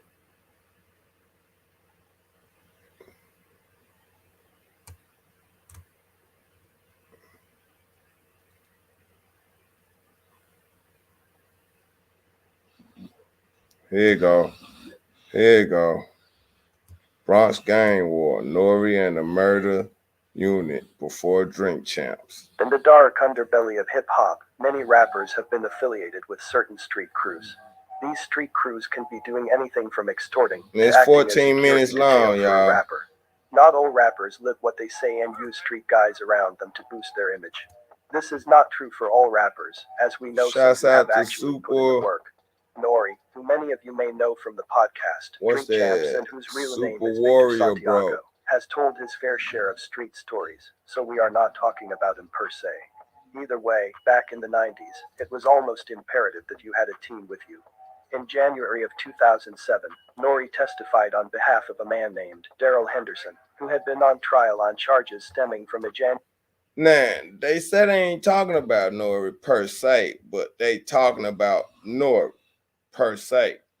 And what I'm saying is that Nori was tied in just like Dolph to all of these dudes. And when every time you see Nori on Drink Champs, when he talked to somebody about gangs and stuff, he always say he fascinated by it. And he be asking them questions like he dumb and stupid. Like, are y'all supposed to, if you wear red, do you supposed to wear blue? If you a blood, is you supposed to wear blue? And if you are a Crip, is you supposed to wear red? He's asking them questions and saying, I don't know. But if you don't know, then why in the world, Nori, is Super Warrior Bro putting this video out?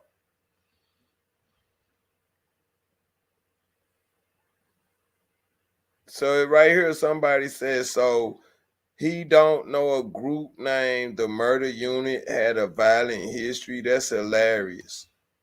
Good job, Nori. You know what I'm saying? And then it's got more comments. It says, and Nori, I mean, really, this really a trip. If you know them and be around them, you wouldn't know either unless you read about it. It says, IG, they ain't do they history on Mr. Melvin Flint. Then it says exactly what I was thinking. Then somebody said, nobody in here from NYC. Keep your comments. We don't need them. People get shot for talking what they don't know. Then somebody said, if you can find me, do it yourself. Ooh. Then somebody said, nobody give a F. Tell them to all the Cali dudes killing BK niggas. Ooh. Then it says, if I was looking for you, it wouldn't be too hard.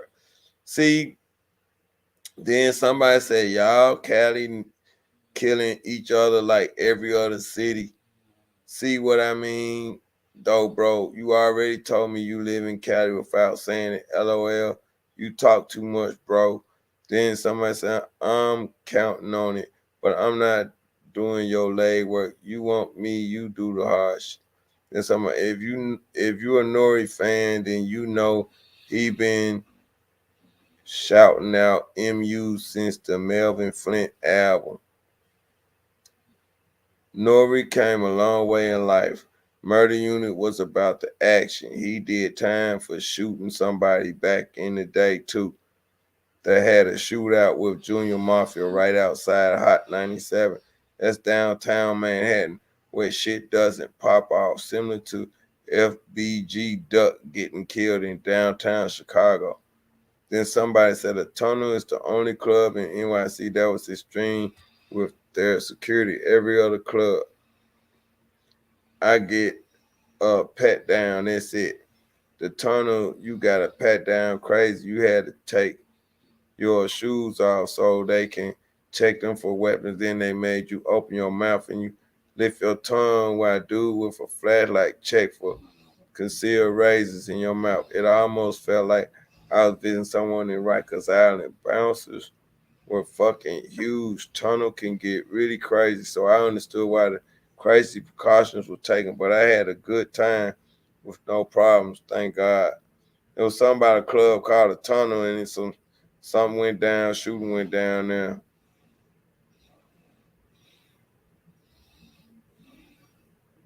They said, "Don't forget Nori was about that life."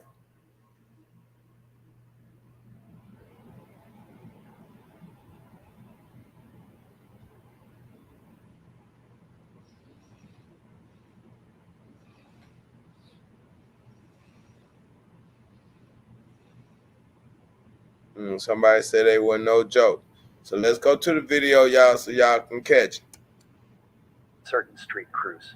These street crews can be doing anything from extorting to acting as security detail for a rapper. Not all rappers live what they say and use street guys around them to boost their image. This is not true for all rappers, as we know some who have actually put in the work. Nori, who many of you may know from the podcast Drink Champs and whose real name is Victor Santiago, has told his fair share of street stories, so we are not talking about him per se. Either way, back in the 90s, it was almost imperative that you had a team with you. In January of 2007, Nori testified on behalf of a man named Daryl Henderson, who had been on trial on charges stemming from a January 21, 2002 triple murder near Yankee Stadium in the Bronx. Nori said he met Henderson in the Bronx in 1998 or 1999 and brought him on concert tours as a roadie, running errands such as ordering food and beer for the performers. He said he also befriended members of Murder Unit, a Bronx street gang, but did not know that some of them had violent histories, sold drugs, and carried weapons. Hardcore hip-hop tends to sell more records, Nori said, noting the advantage of a rough edge in the business. It's about selling an image. The rapper said he took members of Murder Unit on tour with him to give them a chance in the business. We're not even going to speak on what Nori said, but let's just say that the streets would say this was honorable. Then What he said, let's do that again, because I ain't hear that last part. of Murder Unit on tour with him to give them a chance in the business. We're not even going to speak on what Nori said, but let's just say that the streets would say this was honorable. Anyway, the Murder Unit is from the Bronx, and Nori is from Lefrak in Queens, so how did they merge? Anyway, so moral of the story is, oh, so you know about the tunnel. Okay, that's good. How you know about the tunnel? Yeah, they hating on Dolph. That's what I said. Igamanis. It did. It looked like the Last Supper. Thank you for that. I love that. It looked like the Last Supper. I love that. Okay, New Jersey. Okay. Thank you for New Jersey coming in the house, man. I love that. NY and Gammon. Okay. But like I was saying though, now that I go back and watch it on Nori, it seems like the Last Supper. So you got to think about it. I go back and watch it. The way they try to explain it, oh, he ain't got nothing to do with it. That was his past. What you come out with the video for? If that was his past. Because I think you brought that video came out this morning, y'all. I think he brought that video out to let us know that he believed the same thing I believe.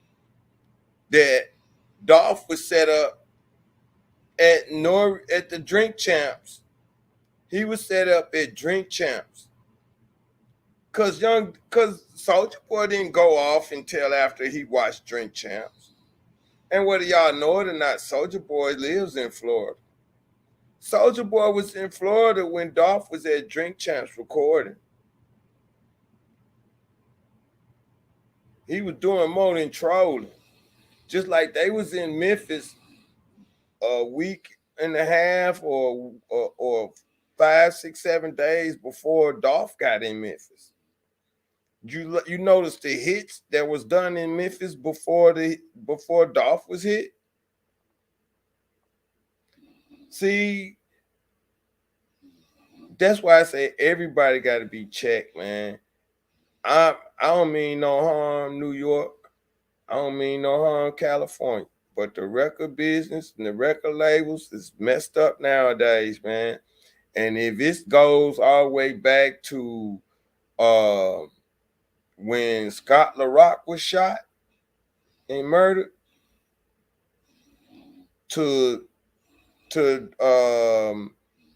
Mo 3 and Slim Thug being murdered, Slim 400, guess what? Not Slim Thug, sorry Slim Thug, but Slim 400, guess what, man? We got a lot of work to do. We got a lot of cleaning up to do in the industry. We got a lot of cleaning up to do in the industry. And if it ain't gonna help to talk, then I believe we need to get, like, if I say clean up, that mean, okay, this your business, okay, and you letting this go on, you out of business. You can't start no business nowhere else. It ain't your business, but it's your building. You know this was going on. It ain't your building no more. Just like they confiscate the drug dealers' cars and guns and houses, they ought to be able to confiscate a business for letting this stuff go on inside their business. And they act like they don't know what's going on. They ain't got no cameras. They ain't got nothing. The business ought to be held responsible too, y'all. The city should be held responsible because they ain't got city lights and cameras, and they keep saying they don't work. Y'all ain't making no money because you don't want to fix nothing, clean nothing. Everybody want to stay at home and lay down on their ass. These kids ain't got no jobs because y'all don't want to spend no money and get them nothing. Everybody want a pack of cigarettes in the morning or a cup of coffee.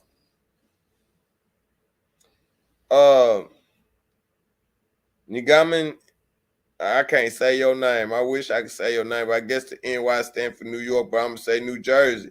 New Jersey said he tried to make it seem like it was a warning in the dark, but he didn't get it over. Money ain't the same as it was back then. Then he said, and that's true, Nori did try to make it seem like it was just a warning. He would really try to make it seem like it was a joke.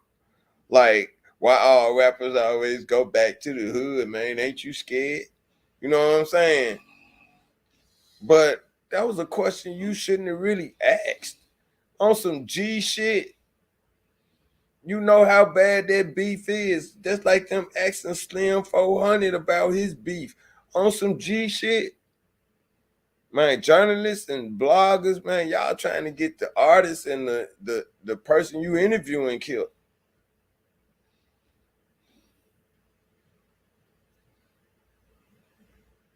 And New J NJ said he want to get in Young Dolph head. How you get this money?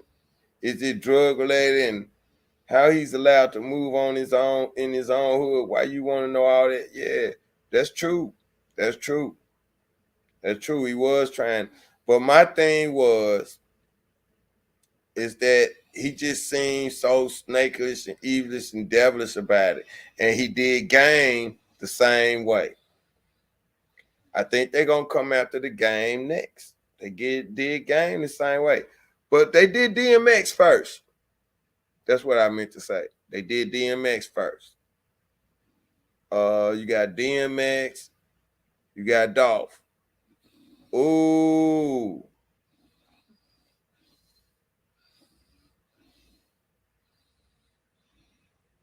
But guess what else? You got DMX, you got Dolph. On Drink Champs, right? The D. DMX, Dolph. Who next? How about Dirk? And who Dirk with? Dirk better not be next. Because you got DMX, you got Dolph. Who next? Dirk. Why I say Dirk? DMX probably wasn't. Was DMX with Ghazi? Is DMX up on the Ghazi? Let me see.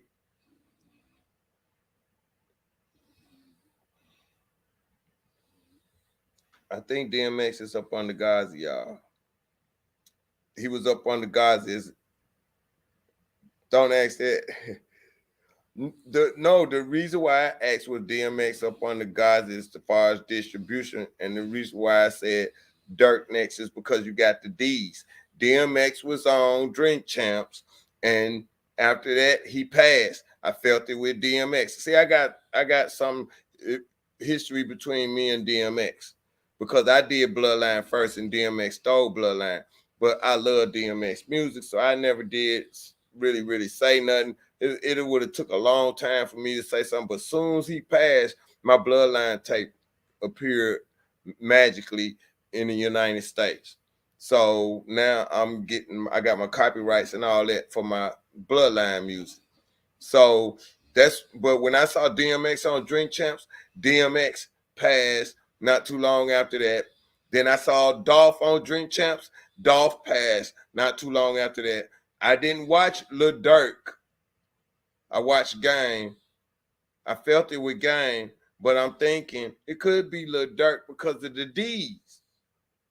DMX, Dolph, Durk, and they both with Ghazi, you know. And they being exposed on Drink Champs. Drink Champs is bringing it out for some reason. I don't know if you guys going to Florida acting a fool in Florida and they calling you back for a meeting and you don't pass.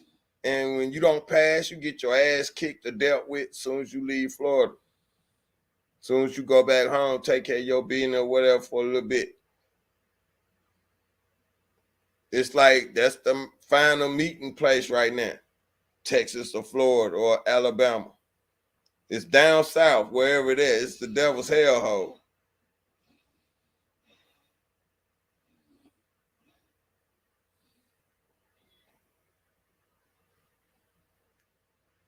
No, man. The thing, because they supposed both being dogs, the dog pound, the woof roof. That's why I think they were battling Snoop. And because we family, I'm trying to leave that out. I'm trying not to say nothing about that situation because we family. But I know it was on Noriega's show. And he said something on Noriega's show. And so I felt it on Noriega's show, you know, especially when they said something about Bloodline, because he said something about Bloodline on Noriega's show, and that's when I felt it. And I'm going to tell you when else I felt it. See, I knew that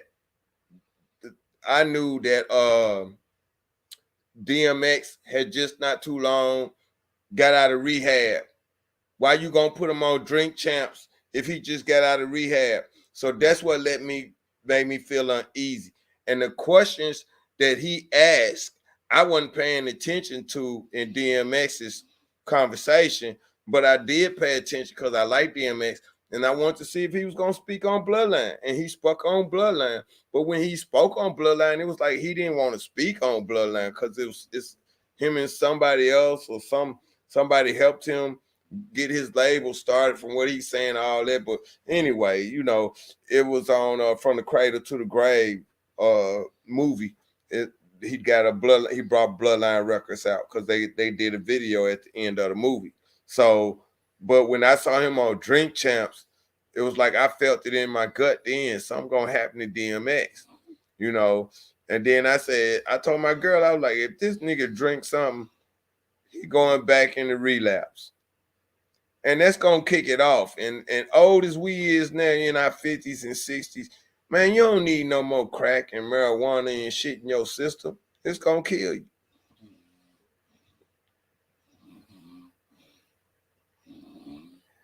Yeah, he was trying to clean himself up, but he won't Drink Champs. He drunk alcohol on Drink Champs. when you on Drink Champs, you drinking alcohol and you smoking weed. He didn't smoke no weed, but he drunk some liquor. He drunk some liquor. If you ever been to rehab, whether it's for crack or cocaine or Narcotics Anonymous or Sex Anonymous, they really said you should remain abstinence. Abstinence, no alcohol, no. Yeah, he could be invited. It don't make no difference. You can turn down the invite. The point is, you come to my house and we don't do nothing but do drugs, bro. You gonna do drugs at my house, or you ain't leave my house without getting high. You ain't leave my house without getting high. That's what I'm saying. So you go to Drink Champs, you ain't leaving Drink Champs. Yeah, you can't mess with nothing. That's what I'm saying. So when he was at Drink Champs, he drunk something. That not too long after that, the man got high. What was it? 2 days later, he got high. So that liquor kicked it off. You got some people that can't drink, bro. I got a cousin, he dead right today, that was on my bloodline tape. He couldn't drink. You know what I'm saying? And by him can't drink, he didn't need no liquor. He get a little bit of liquor in him, he gone, bro. He gone.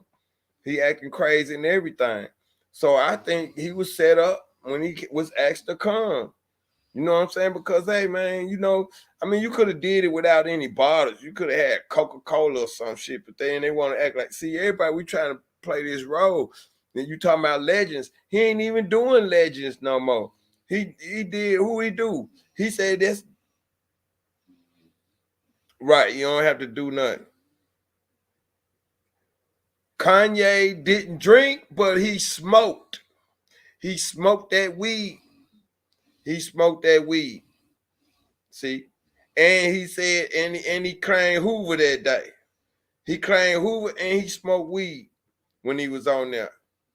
See, that's probably the only thing saved him. He claimed Hoover. Just like the only thing might save Game is because Game fuck with Hoover and Bloods. You know, he messed with the Crips and the Bloods. See, I didn't see Big Sean on there. I didn't watch the one with Big Sean. And then, there ain't too many people gonna fuck with them Detroit boys because they know the Detroit boys coming. Even though they said Big Sean not really from Detroit. But I didn't see the Big Sean. You know what I'm saying? And he kind of like Fabulous. If you ask me, I mean, they kind of favor and they kind of hold themselves a lot. I bet they did. I bet they did diss him for drinking. Oh, I'm gonna watch that. I'm gonna watch it now. You say something, and forgive me, Detroit, for Motown if I didn't watch Big Sean on Drink Champs. Forgive me for that. But we've been doing the Dolph case, and I'm sorry. I mean, I ain't mean to hurt the, but I do not like the fact that somebody pop up on your show and I feel like with the questions that you throwing them, like you say, hold up, like you gonna ask my son who he love the most, mama or daddy. Don't ask my son that because he's supposed to love mama and daddy both equally. I don't teach him to love mama better or daddy better or love me better than he love mama. You know what I'm saying? I teach him to love mama better than he love me because if I ain't here, he better love his mama.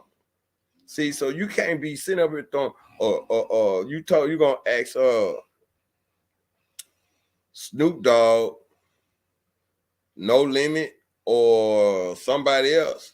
So if he didn't say No Limit, man, he really messed up with Master P. And Master P helped that man. You know what I'm saying? You putting people in between a rock and a hard place to see where they loyalty lie. So they like trick questions, psychological questions, and stuff like that. But you really set the people up too with these questions, man. And we don't know if you part of this organizational clique that, because you still got ties to New York. You still got ties to New York, you say. So I don't trust you, man. I don't trust your show. If I was ever a rapper or whatever, I wouldn't go on none of these dudes' shows.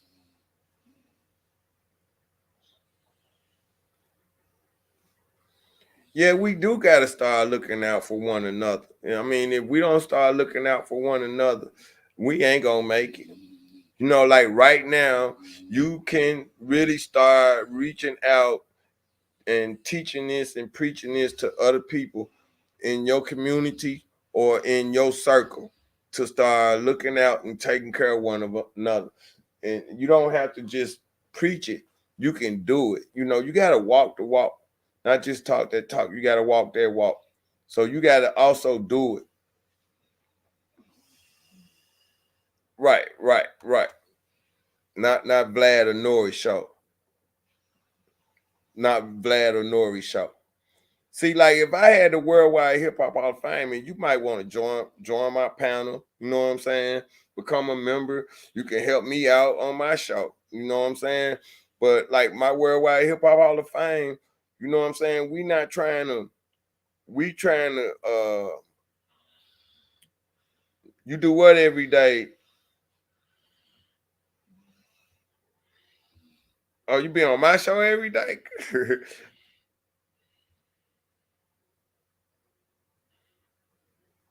Oh, is that your VUR life?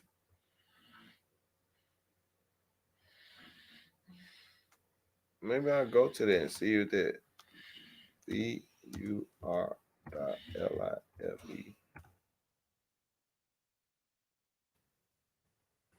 Is that a website? Oh my God. When I put that up, some adult website came up, man. It wasn't nothing but, I hope they don't see my screen. It wasn't nothing but big nipples on that. If you type in VUR.life, boy, ain't nothing but big nipples popping up on that. Oh yeah, help people. Yeah. Yeah, I help people, man. I help people all the time. I do all the time. And but that's you laughing. Yeah. Type in VUR.life. uh but yeah, help people a lot. I do that a lot. But like I'm saying, I feel like right now this is how you're gonna help somebody in the world today. You got a platform, then you need to use that platform to help people. You got to have a message. Everybody's gonna be accountable for the message. You know what I'm saying? Does your message make sense? Is your mess? Is you staying on track with your message? Because if like I could be saying this is my topic, but I ain't saying nothing about my topic. you know, and that's what hurts the message. Yeah, Young Dolph is trying to do it. And it's a lot of people out here trying to do that. But there's got to be some kind of unity to doing things now. Cause it's true. We can't do it all by ourselves. You know what I'm saying? We can't do it all by ourselves. If you try to do it all by yourself, and soon, I mean, it's just like you can have $1 million and your brother would try to kill you for that million. So you don't know what's going on until you know who you can trust. You really ain't. Your company ain't really together. Your business ain't really together. Your record label, your modeling agency, your book that you writing, your movie, none of that. People putting bullets in the guns and killing people on the set. You know what I'm saying? So ain't really nothing together if you don't know if you're not powerful enough to, like, I guess Kim Jong Young or whatever, scare the people into not really doing nothing wrong and staying in their house and just going to work all the time and paying their bills and staying in their house. You know what I'm saying? People scared to do stuff. Like people scared to talk in them certain countries. People scared to walk. People scared to do a lot of certain countries. Women can't work. Women can't go to school. Women can't do this or that. It's. I mean, it's just like crazy out here right now. It's crazy, man. Because if it's getting crazy enough where these little kids got guns, an adult can't tell them nothing. An adult can't look at them or nothing because a little kid will blow your ass off just for looking at them wrong. You know, I had we got into it with some older lady down the hall, and she was a little jealous of what we doing. And Makita's Cookie Shop, guilty, guilty, guilty. That's how I feel about it. I feel guilty about Makita's Cookie Shop. I mean, I don't feel guilty. Well, let me be honest. It's a crying shame. I mean, I had no pity for them. I feel shameful for them because I lived in third world. I lived in third world, and that's Airways in Dwight, Airways in Ketchum, which is not too far from Airways. Well, I lived on Airways in Dwight, which is not too far from Airways in Ketchum. Airways in Ketchum is the corner the Shell sits on. Airways is the street that Makita and the Shell sits on. But man, to know that them people in that store allowed that to happen. And if you saw the very first video, it shows that they guilty. The lies or stay with me, Dolph. Stay with me, Dolph. No, he wasn't there, but he was there. You know, I don't understand that one. The car was parked in a strange spot, and them was bullet holes. And since everybody said it was bullet holes, then he went and got them primed. Yep, yep. The car was parked in a different place. There was bullet holes. He went and got them primed because another video came out, and they said the man was showing his car or whatever, and they were saying them not bullet holes. That's a paint job, but they went from gray color to a red color. So he tried to make it seem like it was a red primer up under the black paint, but it was a white, like steel, like because it was this original paint is black. It's no red primer up under that black paint. The original color was black because it was gray steel up under it, like a bullet. But the bullet didn't go all the way through the car neither. So you see what I'm saying? But anyway, they tried to cover that up. Oh no new cookie store. They had two cookie stores. They had one on Airways and they had one downtown. And unless they got a third cookie store. They had one on Airways and one downtown. The one downtown is by the National Civil Rights Museum. I used to work down there. So now the thing is, I feel like they guilty. I know they guilty.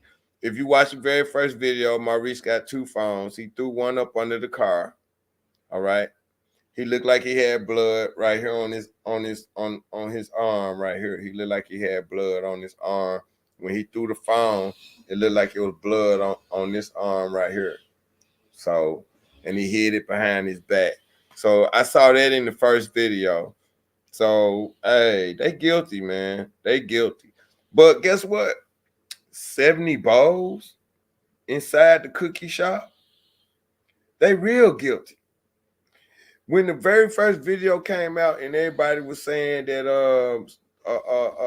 Makita's had something to do with it, and they bet that they were selling dope out of there, it was a drug deal gone bad. Nobody really believed it. That was then. Now you believe it.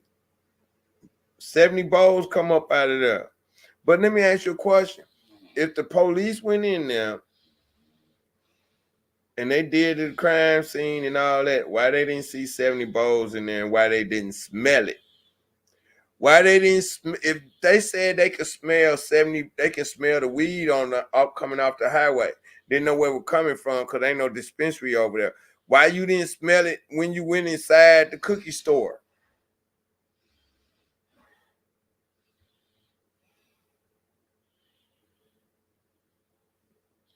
Yeah, I didn't pay attention if he whispered something to the cop or not when Dolph. I saw his ass walk off.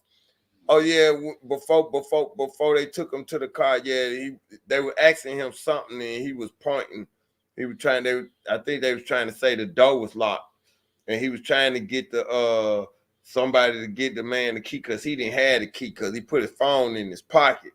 And then he went back, walked to the side, and then the police officer grabbed the brother and took him on to the car. But that ain't nothing, man. They trying to say dude was inside the store.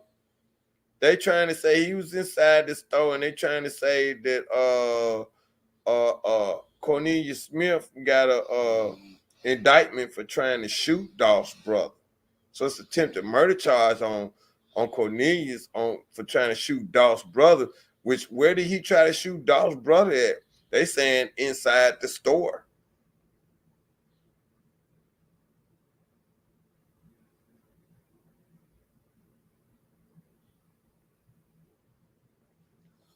I don't know if I saw that. You talking about the Twitter post or straight drop?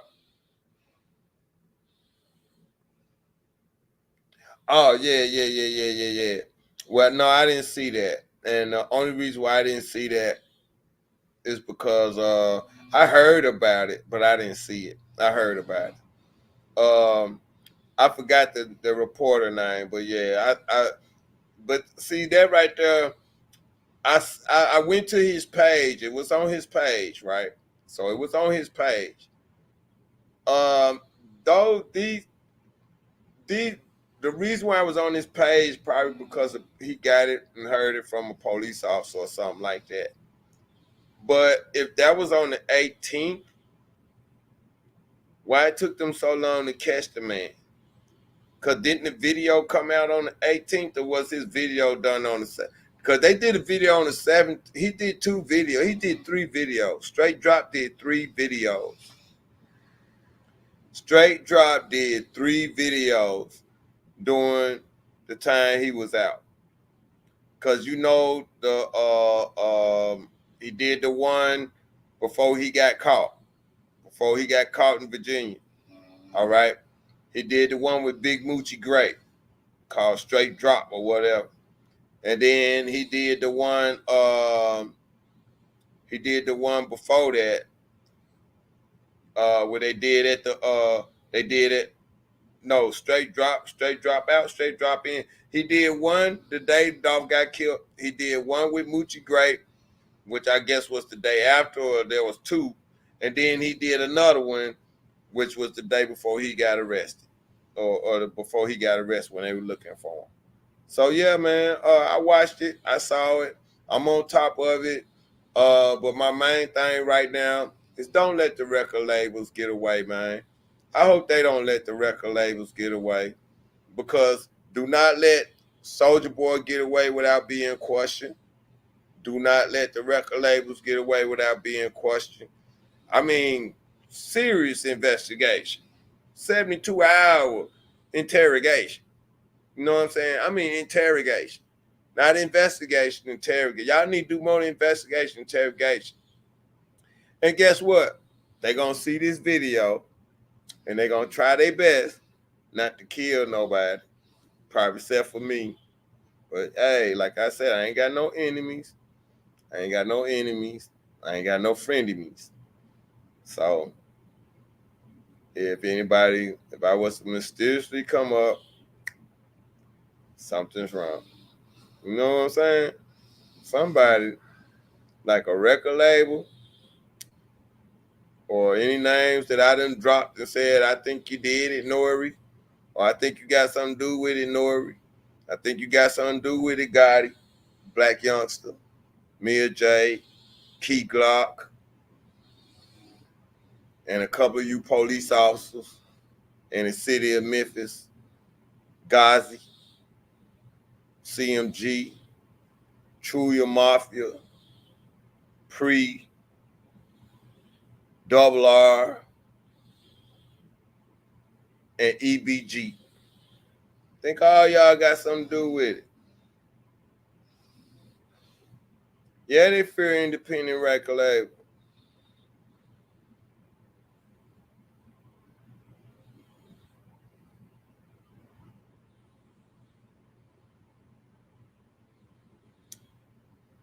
Yep, 15%. Man, I got a record contract in here. I ain't get shit. I got a record contract long time ago, and I ain't getting nothing. I ain't getting nothing. Ah, this man sleep. I put him in his bed, and they won't stand up, sleep. Hold on.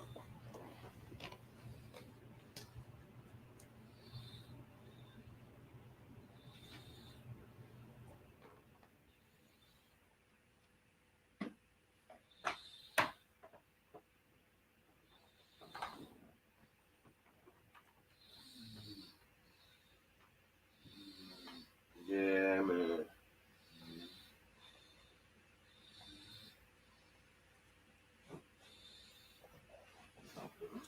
Okay, y'all. So they don't let you come in with lawyers. The day where I got my record deal, we knew we was going, but we didn't have the money to get a lawyer. So that was one thing.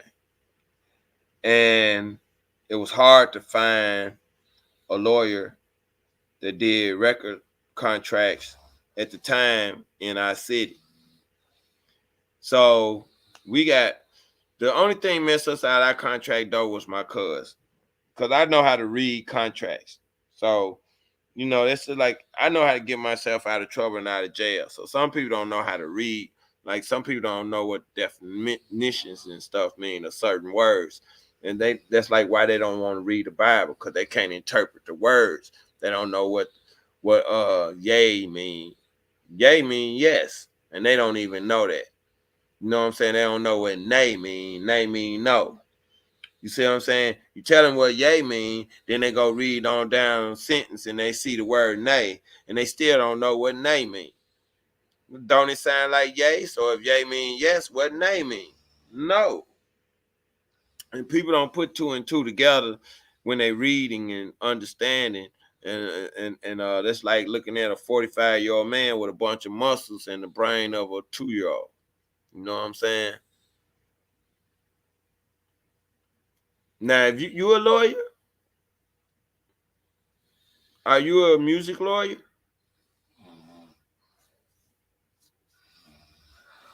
But I mean,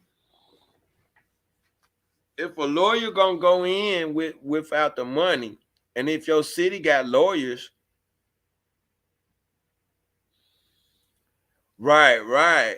But okay, well, cause if a lawyer go, when I got my deal, the lady was actually getting mad when we said we was gonna come in with a lawyer. She actually got mad. And she was saying you can use the same lawyer. So a lot of people get punked out of the lawyer situation. Now, if you notice Gotti, right, when Gotti get him to sign the contract, he got him on a plane. You feel me? When Black Youngster signed his contract, he was on a plane. So you tell me, where in the world do you think Black Youngster gonna go get his lawyer and put him on a plane to go sign the contract? That ain't happening. Ain't no nigga got no money. You trying to get a record deal, you ain't got no money for no lawyer to get on no plane to fly to Yo Gotti and sign no contract. See, record labels come with this BS. They call you, you recognize their voice, they tell you this and that, they say they'll fly you out. They're not coming to you. When they don't come to you, trouble. It's trouble. They not coming to visit your mama, your daddy. They're not coming to see how you living. They're not coming to pay you bring you no money, no nothing. You sign that contract first. You feel me? You sign that contract before you get anything. So record labels is messing people up. A lot of things got to be changed. The whole system's got to be changed. I mean, just think about people running around with guns on them now. You know? And yeah, it's criminal. It's not entertainment. But you in Jersey, so you know you should know. Jersey, there's a lot of mob in Jersey. You know what I'm saying? I used to live in Cape May, New Jersey. Used to sleep in the Bob Hope Hotel. I'm gonna get off of here, y'all. I just wanted to say that everybody watch out for these attorneys. I mean, not the attorneys. Watch out for these record labels. Y'all be careful. Y'all be very, very careful. Yeah, I used to live in Cape May, New Jersey. United States Coast Guard, Cutter, Ventura. Yeah, that's south. Okay. Okay.